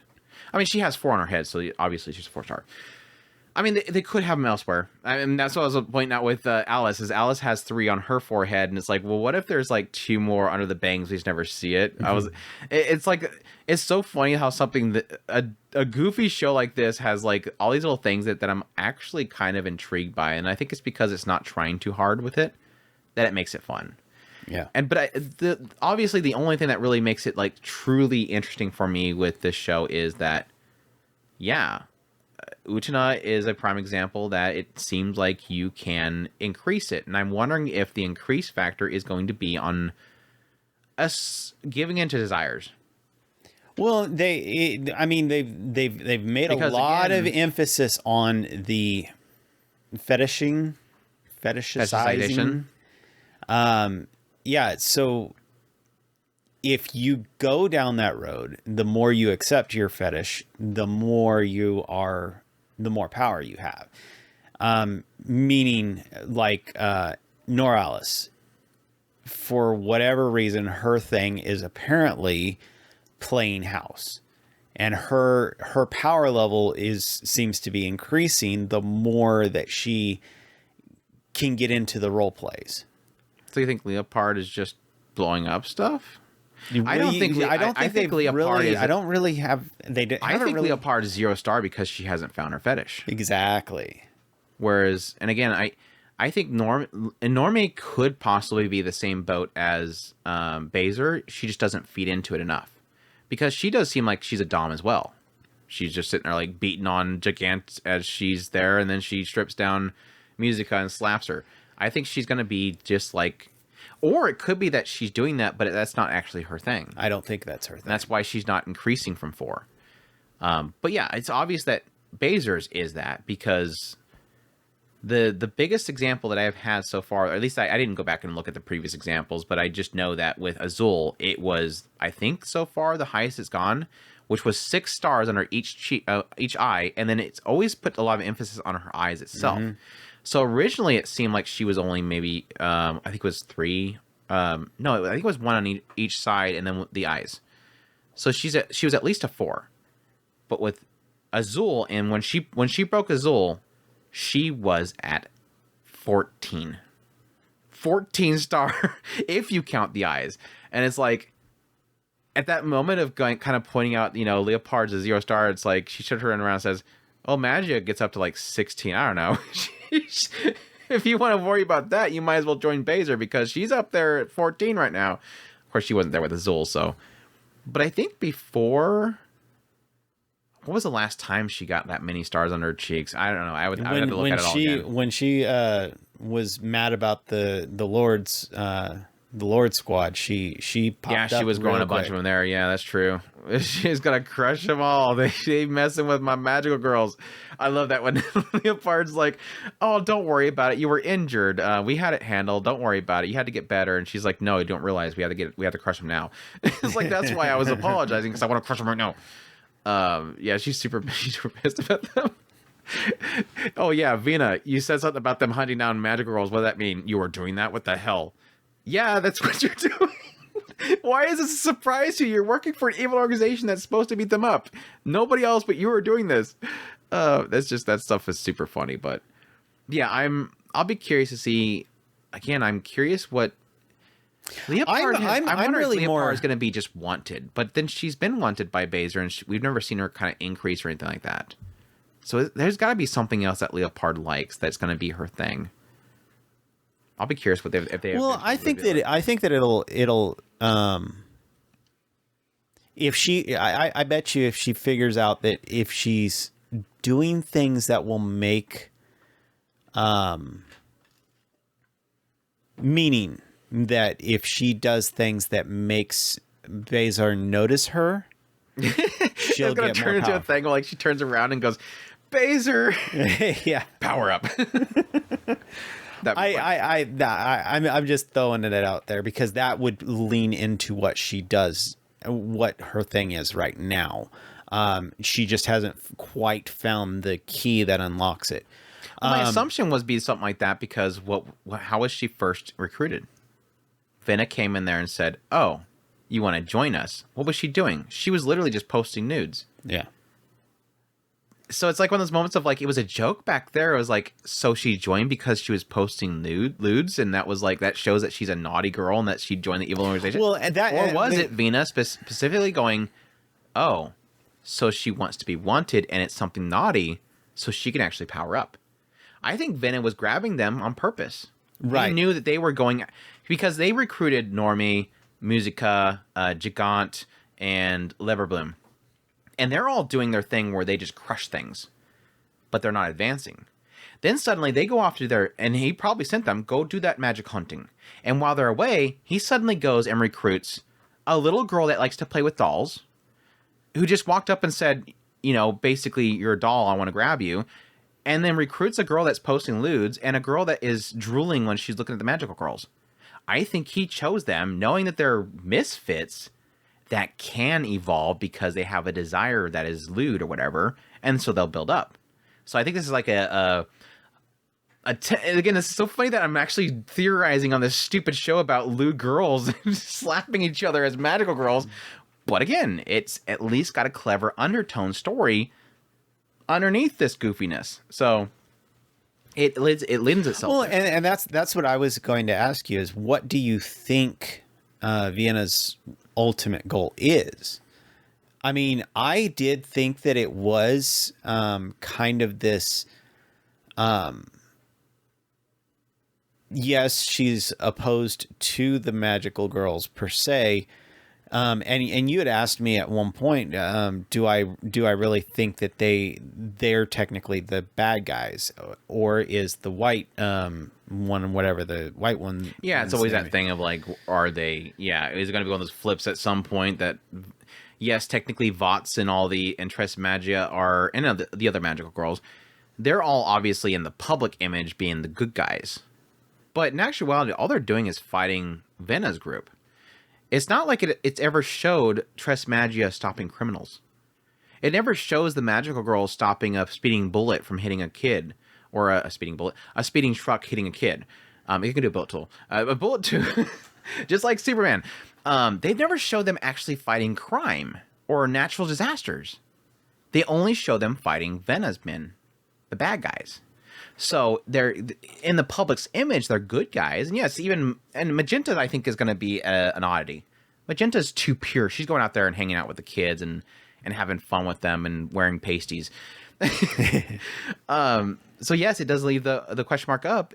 Is it all like in the public eye, they're trying to make this brand and they're selling the brand and all that kind of stuff. But in actuality, they're just going against Vena. And Vena, yes, I guess could technically be a case. It's already laid out that they are from this and again, that was technically a lie. They said they're from this mascot land, and they were chased out of it, and now they're trying to beat the evil Vots who chased their kind out of there. But there could be a small truth to that. It could be a lie in how it concluded, but there could be a small truth in that. Yeah, the question mark's going to be what exactly is that? And I think it's already implying the idea that they're both, like you would assume most cases like this they're all using the same power. Right. And that's where I'm kind of curious as to, with the magical girls, are they drawn to desire as well? That's what I'm thinking is that they'll be the same case where, Azul, Sulfur, and Magenta can give into a desire to get stronger. Again, they're using the same source, Vots and Vena. They're using the same power source. And Tresmag is over here, and they're just summoning their weapon and punching and slicing. Same technically as, Vena's group. You have Magia, Brazier. She brings out a whip and slaps things, and it makes them grow. Leopard makes bullets and grenades, and Neuralis shrinks people into her little house. So they both have weapons. It's just over here, again, Alice is doing something she desires, like you pointed out. Brazier is doing something that she desires, putting them through pain. Leopard hasn't done that yet. So Leopard's more equal to Tresmagia. She has her weapons just like Tresmagia, but just like Tresmagia, she's not doing something to desire. And yeah, like we're kind of pointing out, I think Ven is trying to experiment with that. She experimented initially with the rest of the group, like Enorme and Musica and Gigant, but they're just they're very surface level.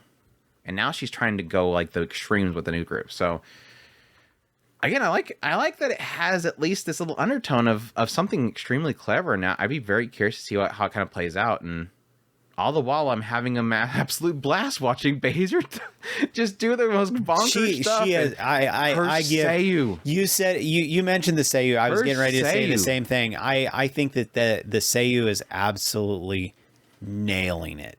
Absolutely, she just is between her, a lot of her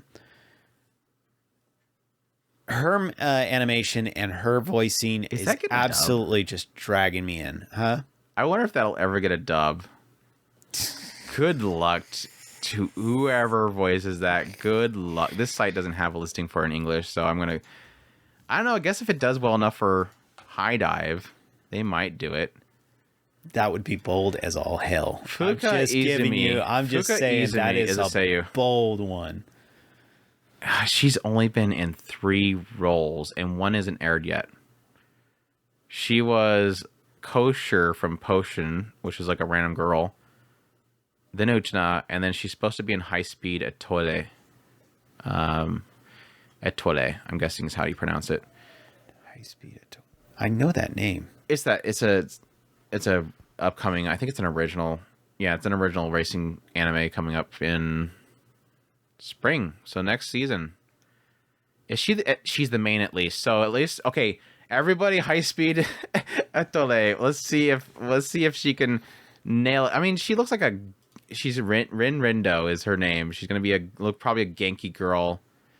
Rin used to dream of being a ballet dancer, but she was frustrated by her failure. Since then, she has lived as a gamer, life and neat at her grandmother's house. Suddenly, Rin gets thrown into the world of racing. I like that transition. She had dreams of ballet. She became a neat because of her failures. And then she enjoys the time of racing. She suddenly just gets pulled in by somebody else to do racing. Sure, how that transition in there.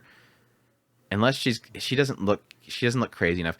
I was saying Fuka Izumi, I was kind of hoping that she would go the route of like Aoyuki, where we learned about Aoyuki and then she just kept getting these crazy roles, like these super crazy character roles. Yeah. And yes, Aoyuki has broke out from that, but it was nice to have that, like, her insert into like stardom was those roles. I still remember the first time. I want to say the first time that we actually kind of captured her was Clementine. Yeah, it was Clementine. One of the most insignificant parts of one show that has become an entire over and over again. Yeah, I need to clip that and throw it on. I think I already clipped it on Twitter, but yeah, I should do that. She just absolutely that was crazy, and that will always be my introduction to Aoyuki, and yeah, I love it. And then that went in right into probably Tanya. Tanya Was a huge standout. I mean, I liked her in Seraph and stuff, but no, I think for Fuka Izumi, I mean, there's a couple of points, but that whole scene with Azul was like, God damn, she's good. Like, she just has a whole thing where she just goes, yeah, and she gets all like super excited. She has that, like, it goes from a grunt into this like high pitched cackle. And then the wings just span out, like they nail that little quick kind of transition, and she just has that face on. And yeah, like you mentioned, that whole scene where Kiwi's all broken up because, you know, she took the explosions for her, and she's crying over her, and then suddenly she just starts cackling like, I'm gonna crush these kids. It's super good. She just has a great range. She has that timid, like she nails the timid side of Utena, and that goes into her kind of, when she gets into a fight, she always starts off timid still, but then at some point it just clicks, and that other side awakens, and then she starts getting crazy. It's almost this kind of gentle laugh that kind of breaks halfway through that laugh. Yeah, and she got that jitteriness. Perfect. She's got that jitteriness in her voice when she's like, you know, she's like talking about something. You can hear that like little jitter to it. Like, it's really an excitement. Like it's an excitement that is overcoming her, but she's keeping her volume down. Like she's not wanting to yell, but she wants to yell. And so that jitteriness is like, it's trying to push it. And then again, she does those big screeches about how happy she is. And it's just like, this girl, like, I don't know if this show would be that great without her. No. Like, if you got any other actor, maybe Aoyuki could pull it off. Aoyuki might be able to pull it off. I don't think anybody else could pull it. And to get somebody that has only done a role with a rando kid in Potion, suddenly walks in there, it's like, who found this girl? Like, did she go in there and just absolutely nail that? Like, I want to know the story behind that. Like, did she go in there and she just nailed that character in the auditions, and they said, that's her? Like, who is she? I don't know. It's her, though. Like, I could see them probably having her do a few, like, scenarios. Like, okay, right here, you're going to be, like, super timid. Here, you're going to be, like, you just got super excited and suddenly just let out all that excitement out of nowhere. And she just pulled it off, and they're like, that's the one. We need that person. Because it's so funny, because everybody else, besides Kiwi is Kaguya-sama Love is War. That voice actress, which again, that was like one of the things where like, wait, what? That's her? Like, I had to keep reminding myself, wait, that's her? And I think there's one other person that's got quite a few roles, but everybody else is so new. So it's like, they wasted all the money on Kiwi, and then they got lucky with Utena. Like, they just absolutely got lucky with Utena. Yeah, that's a fascinating story. I'm just like so blown away by how she's pulled that off. Like, again, I don't think this show would be all that great without her. Loco's doing really great too. I think they got a good person there, which I think she's another one that's been around a lot, but I think Sulfur's doing really well too. Her Seiyu's got that very gruffiness to her that I think is absolutely nailing as well. And I think, for sure, Korishu's Seiyu is just, so good at that. I don't know what you thought about that. Neuralis? Mm-hmm. Yeah. Her Seiyu is great. All those oomph and umphs that she's doing is so great. Oh. That was a trick question. I'm sorry.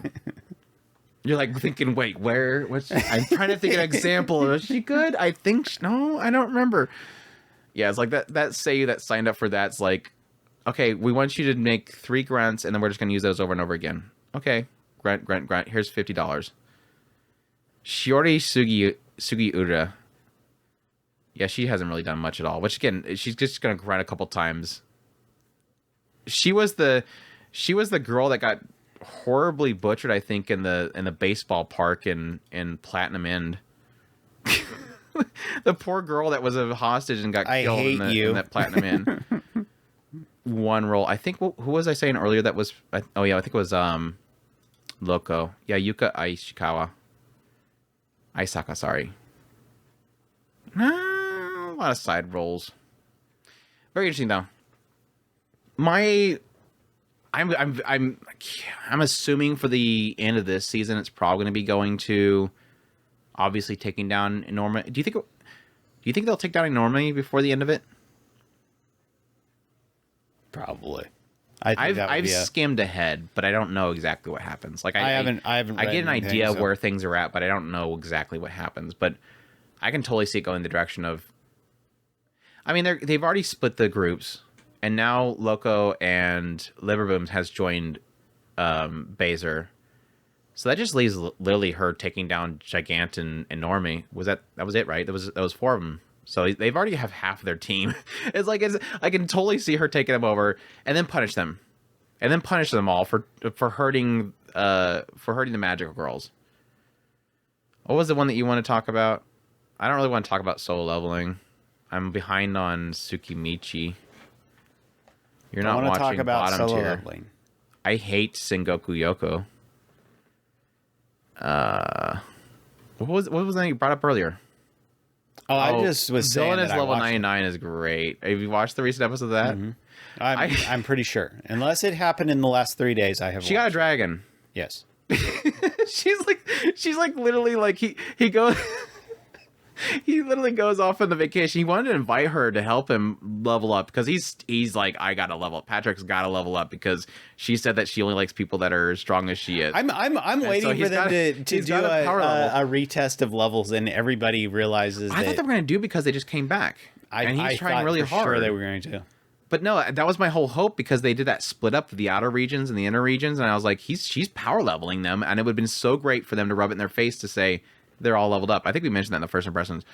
But now, like, he literally comes back and she's got an egg and she's like, "This is my baby." And she's like, "What?" I birthed it. She's got such the most. What is it? It's not deadpan. It's just that blank face expression comedy. It is deadpan. Perfect. It's perfect. It's deadpan. so perfect. Like I normally don't like that kind of humor. I love deadpan humor. She nails it. I don't know what it is about her. I think it's just the execution, the eyes. Yep. It just is so good. And then yeah. The hatches and everybody's terrified at it, and sure enough, Eleanor comes running up and bites her, and she's like, "Yes, I've been bit by a dragon. The prince will be so happy and like me because of it." And I was like, "Girl, you are something special."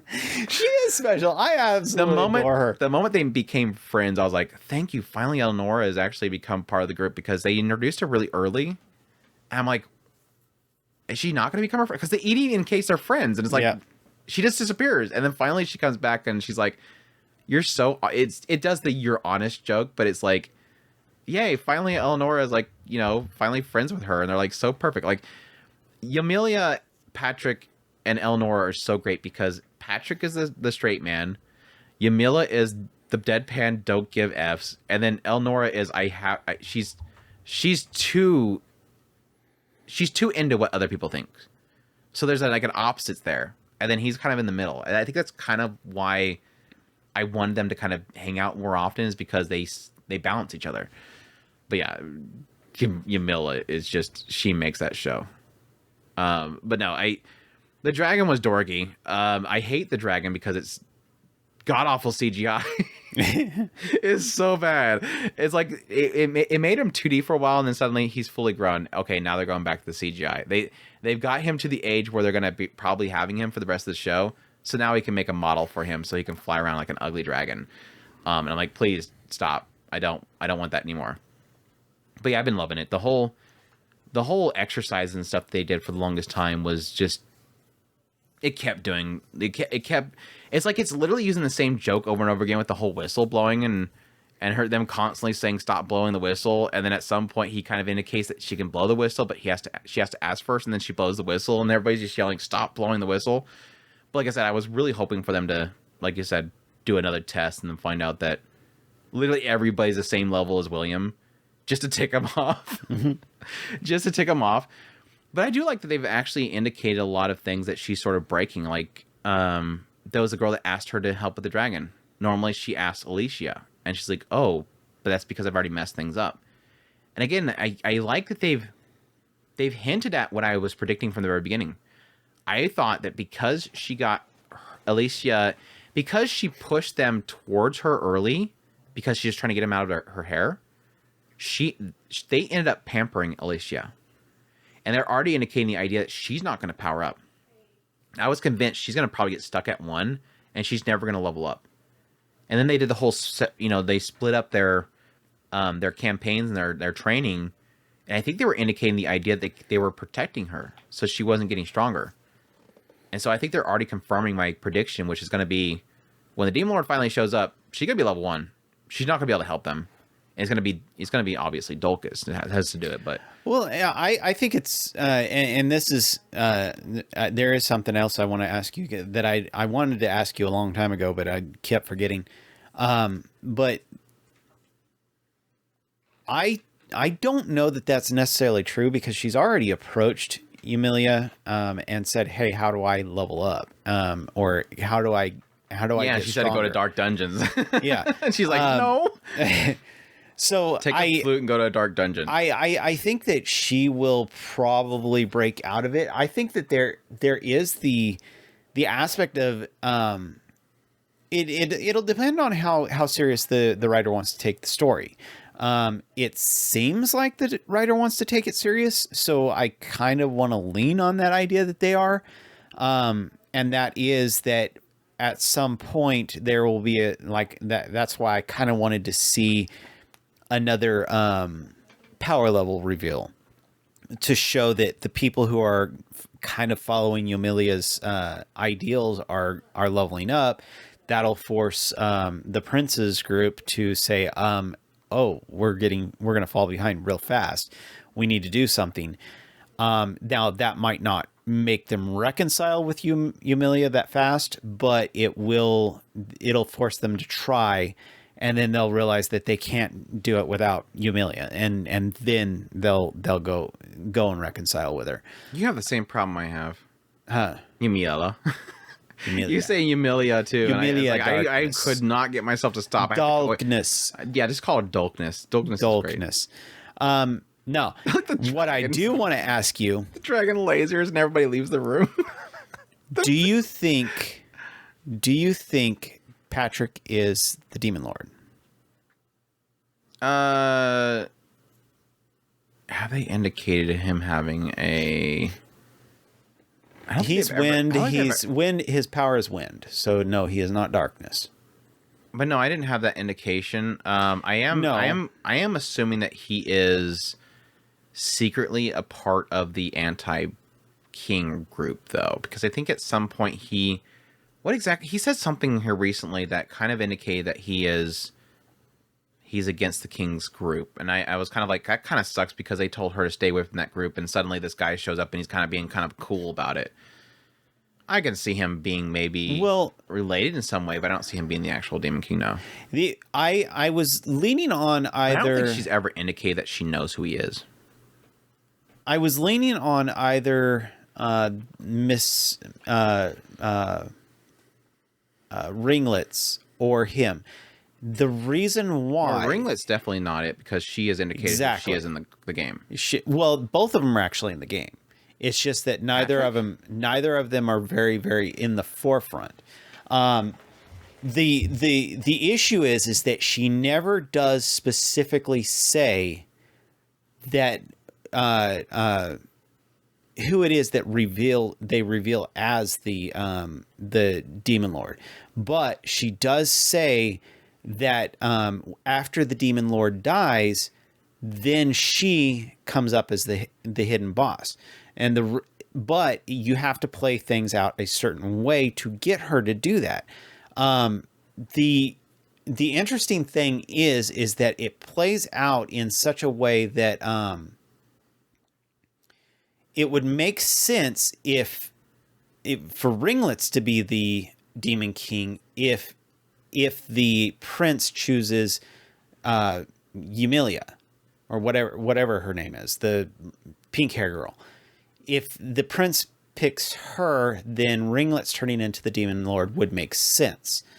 But I don't see her as quite the Demon Lord-ish type villainess.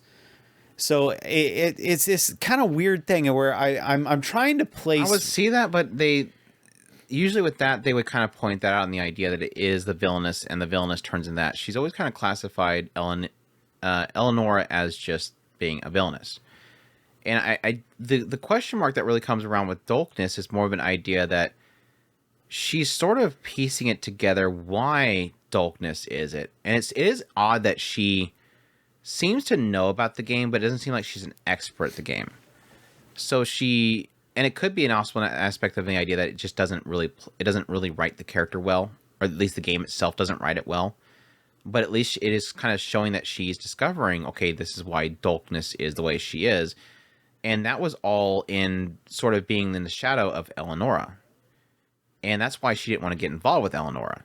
But it's always pointed at Eleonora as just being simply the villainous character, right? Not necessarily the Demon Lord. Then who would be the Demon Lord? The only other one that could probably that's assuming it has to be one of the characters. Well, yeah, that's possible. Nothing is indicated that it has to be one of the characters. It could just be a Demon Lord shows up randomly one day. Maybe. And Patrick is trying to build up to it. Alicia is trying to build up to it. And again, if he's using wind, and I don't think they've indicated that anybody's had more than one, right?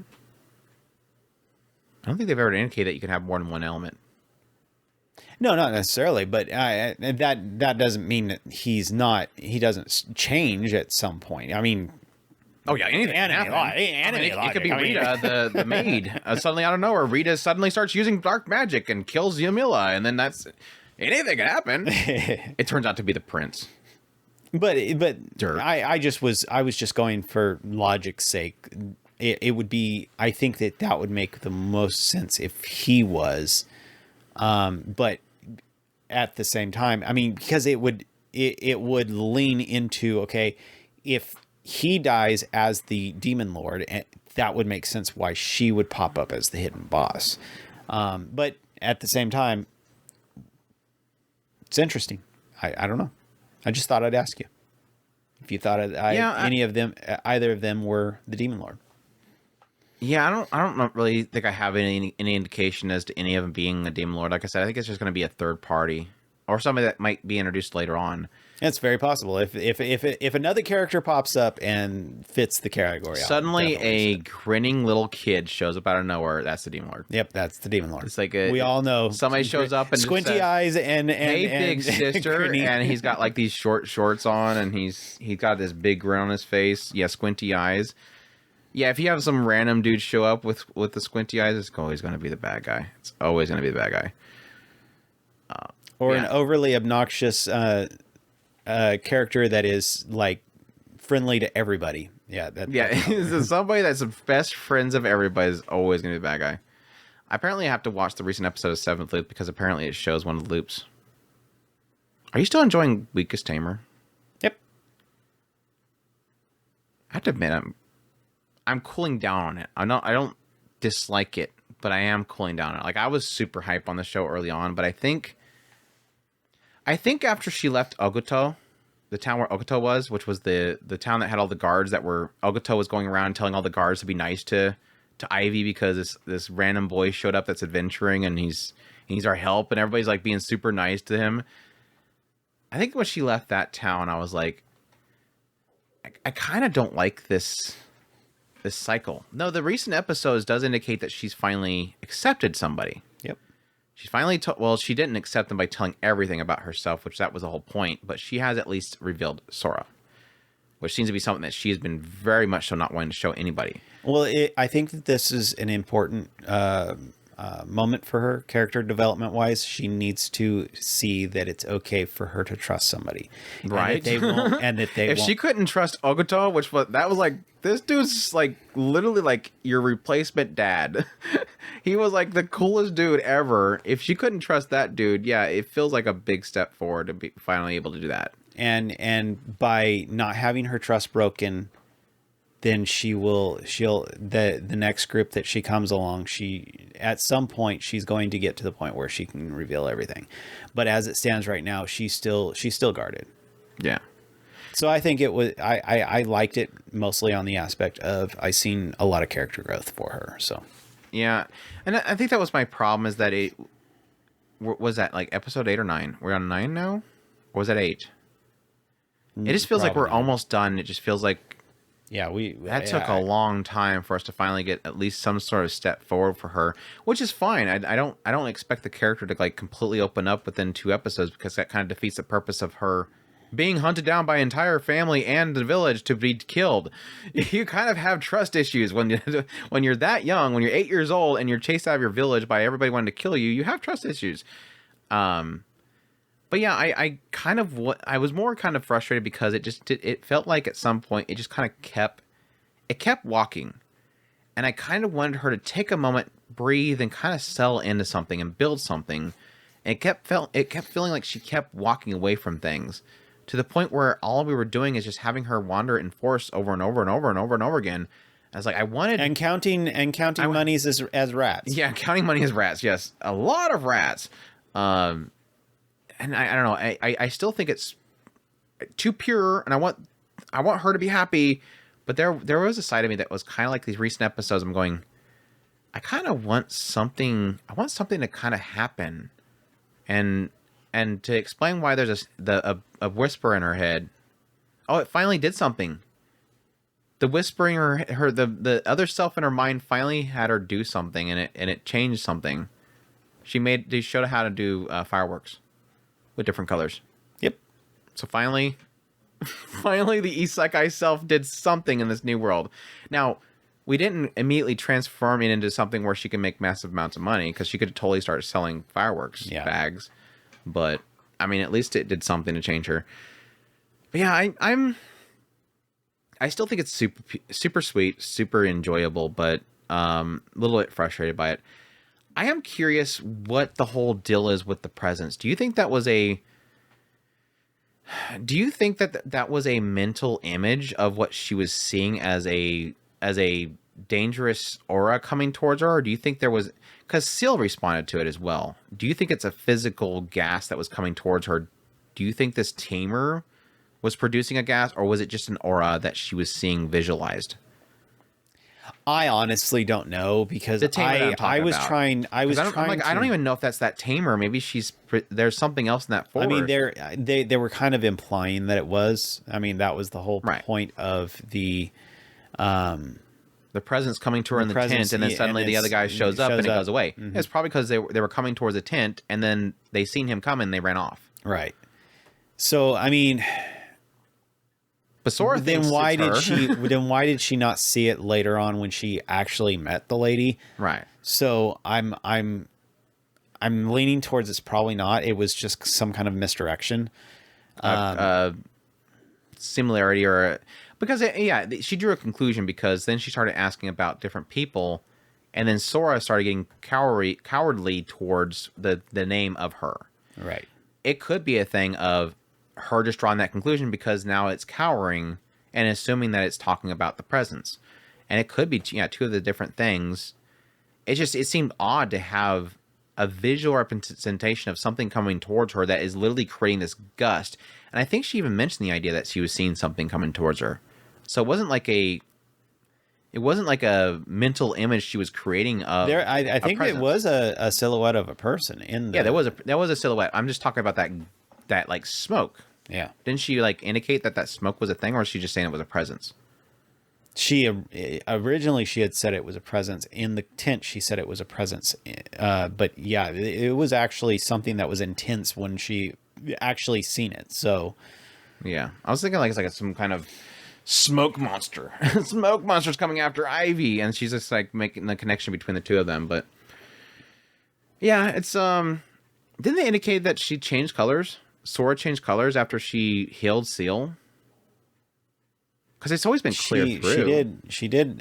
Seal was able to start drinking different potions. No, Sora was starting to drink different ones. Yeah. Oh.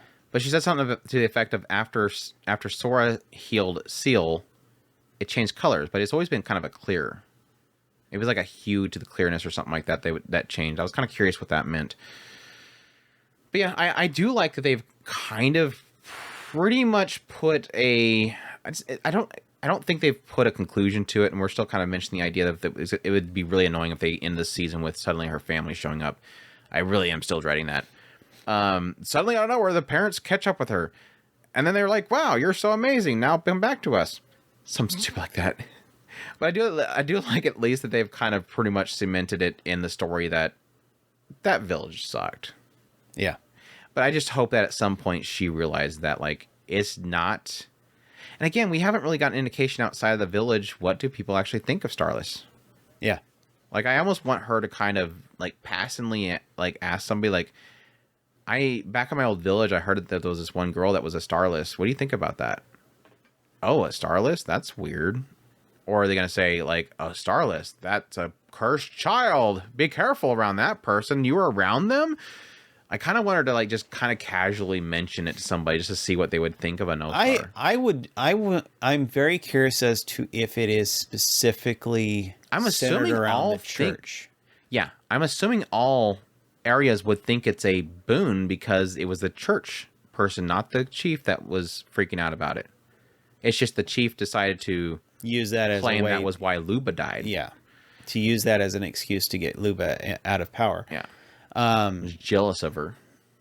But yeah, I'm still leaning towards the Starless being somebody who unregistered, not necessarily unregistered. The stars. Either that or has unlimited potential. I still think that is probably where they're going to go. I want her to try it on Seal. Like, I mean, every time Seal shows up, I'm like, try it. Try it. See if it works. That way you can bring Seal around with you. If she could tame Seal, she'll be able to go around with her. I mean, I assume. I mean, she's hiding Sora, but again, that's because she's afraid somebody's going to steal Sora away. Especially after what those people said. They wanted to take Sora so they can sell it. I guess that could be the same with Seal. That if she walks around with Seal, there might be somebody that will claim that they want to sell him or something like that, or steal him away. I don't know. It seems like there's other tamers around, and they all don't seem to have any sort of problem with, walking around with their tames or anything like that, or nobody stealing. Of course, the only tamers we've seen so far are running around with slimes. I don't think we've ever seen a tamer that doesn't have slimes. So it's kind of one of those oddities that she's going around with a slime, and it seemed as being like super weak, but it's like it seems like everybody uses slimes. Like, I don't think we've seen anybody with, like, a cat or anything else. Of course, we've only seen 2 tamers. The ones that were hunting her at the beginning, which were using the tame... They were letting their slimes eat the trash.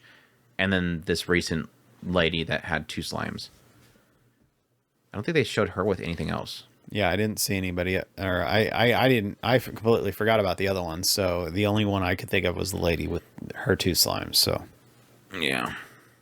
We'll see. But yeah, I'm still enjoying it. Don't get me wrong. And just, I have been feeling a cooldown. I feel a little bit of cooldown period. I think that's really. Do you have any other shows you can think of to talk about? Not that I can think of. Let's talk about Bang Brave Bravern. I'm joking. Are they still operating and loving each other? I don't know. I haven't watched it in a couple weeks, so. Oh. Did you check out Ninja Kamui yet? Huh? Were you going to check out Ninja Kamui? Which one is that? It's the Fridge show. The Toonami show. Adult Swim show, I'm sorry. It's the one that was done by the Sung Ho Park, the famous god of high school director guy. Yeah, they had that. The Kendra Suda is the main guy.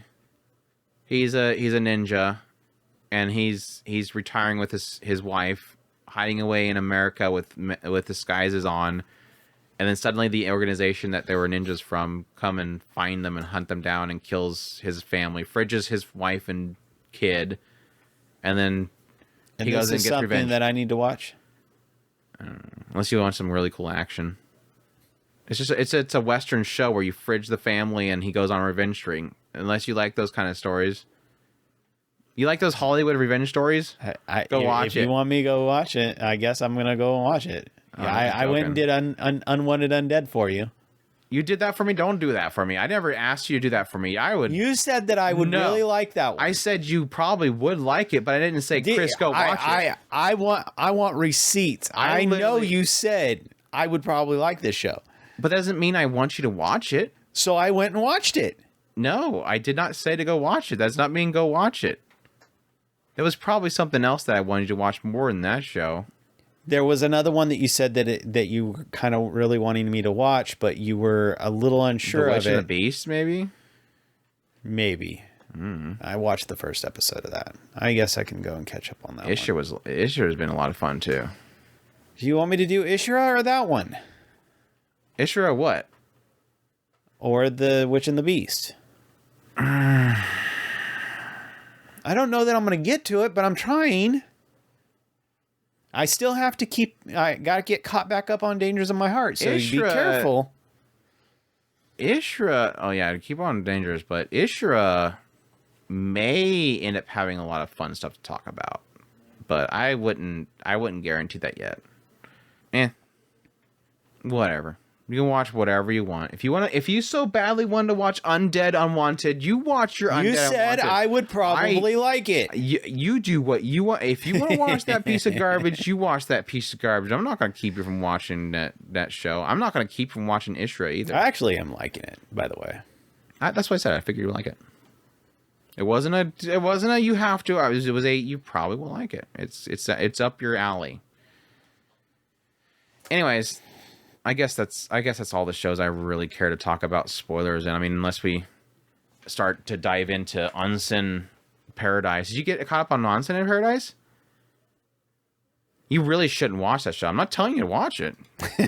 I'm never going to tell you to watch a show ever again. Anyways, wait, whoa. Who's this? Yuka Aisaka? That was, yeah, that was Loco. She's the crazy girl from Maoiga. Was Masaki, was that the Execute girl? Is it the Execute girl?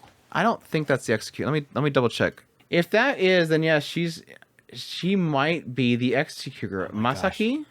I almost thought it was the Execute girl. No, that's Ai Kakuma. I wonder what other roles she's done recently. It's not, my anime list is breaking. Apparently, she has executed my anime list, so we're not going to know.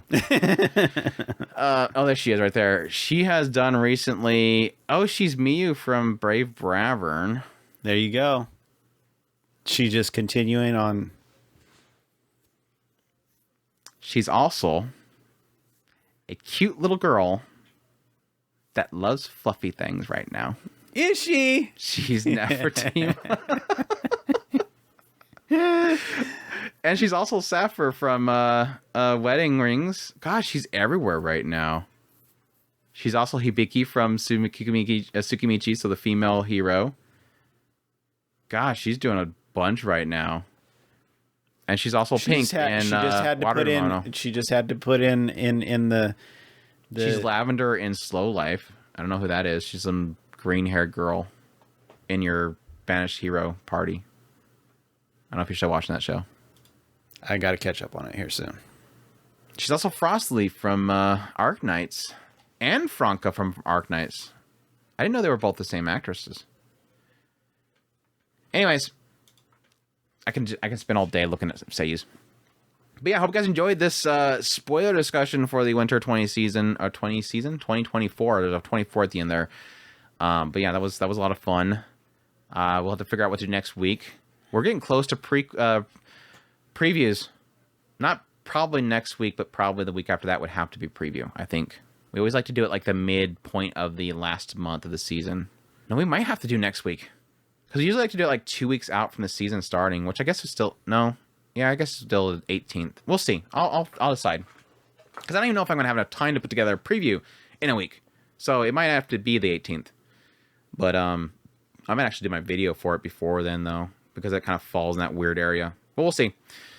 Anyways, hope you guys enjoyed this this spoiler discussion. But as per usual, at otakuspirit.com, that's where you can go for all of our links, social media links, ways to get a hold of us, ways to support us. We greatly appreciate everybody that supports the channel. And until the next one, you'll take care. Os.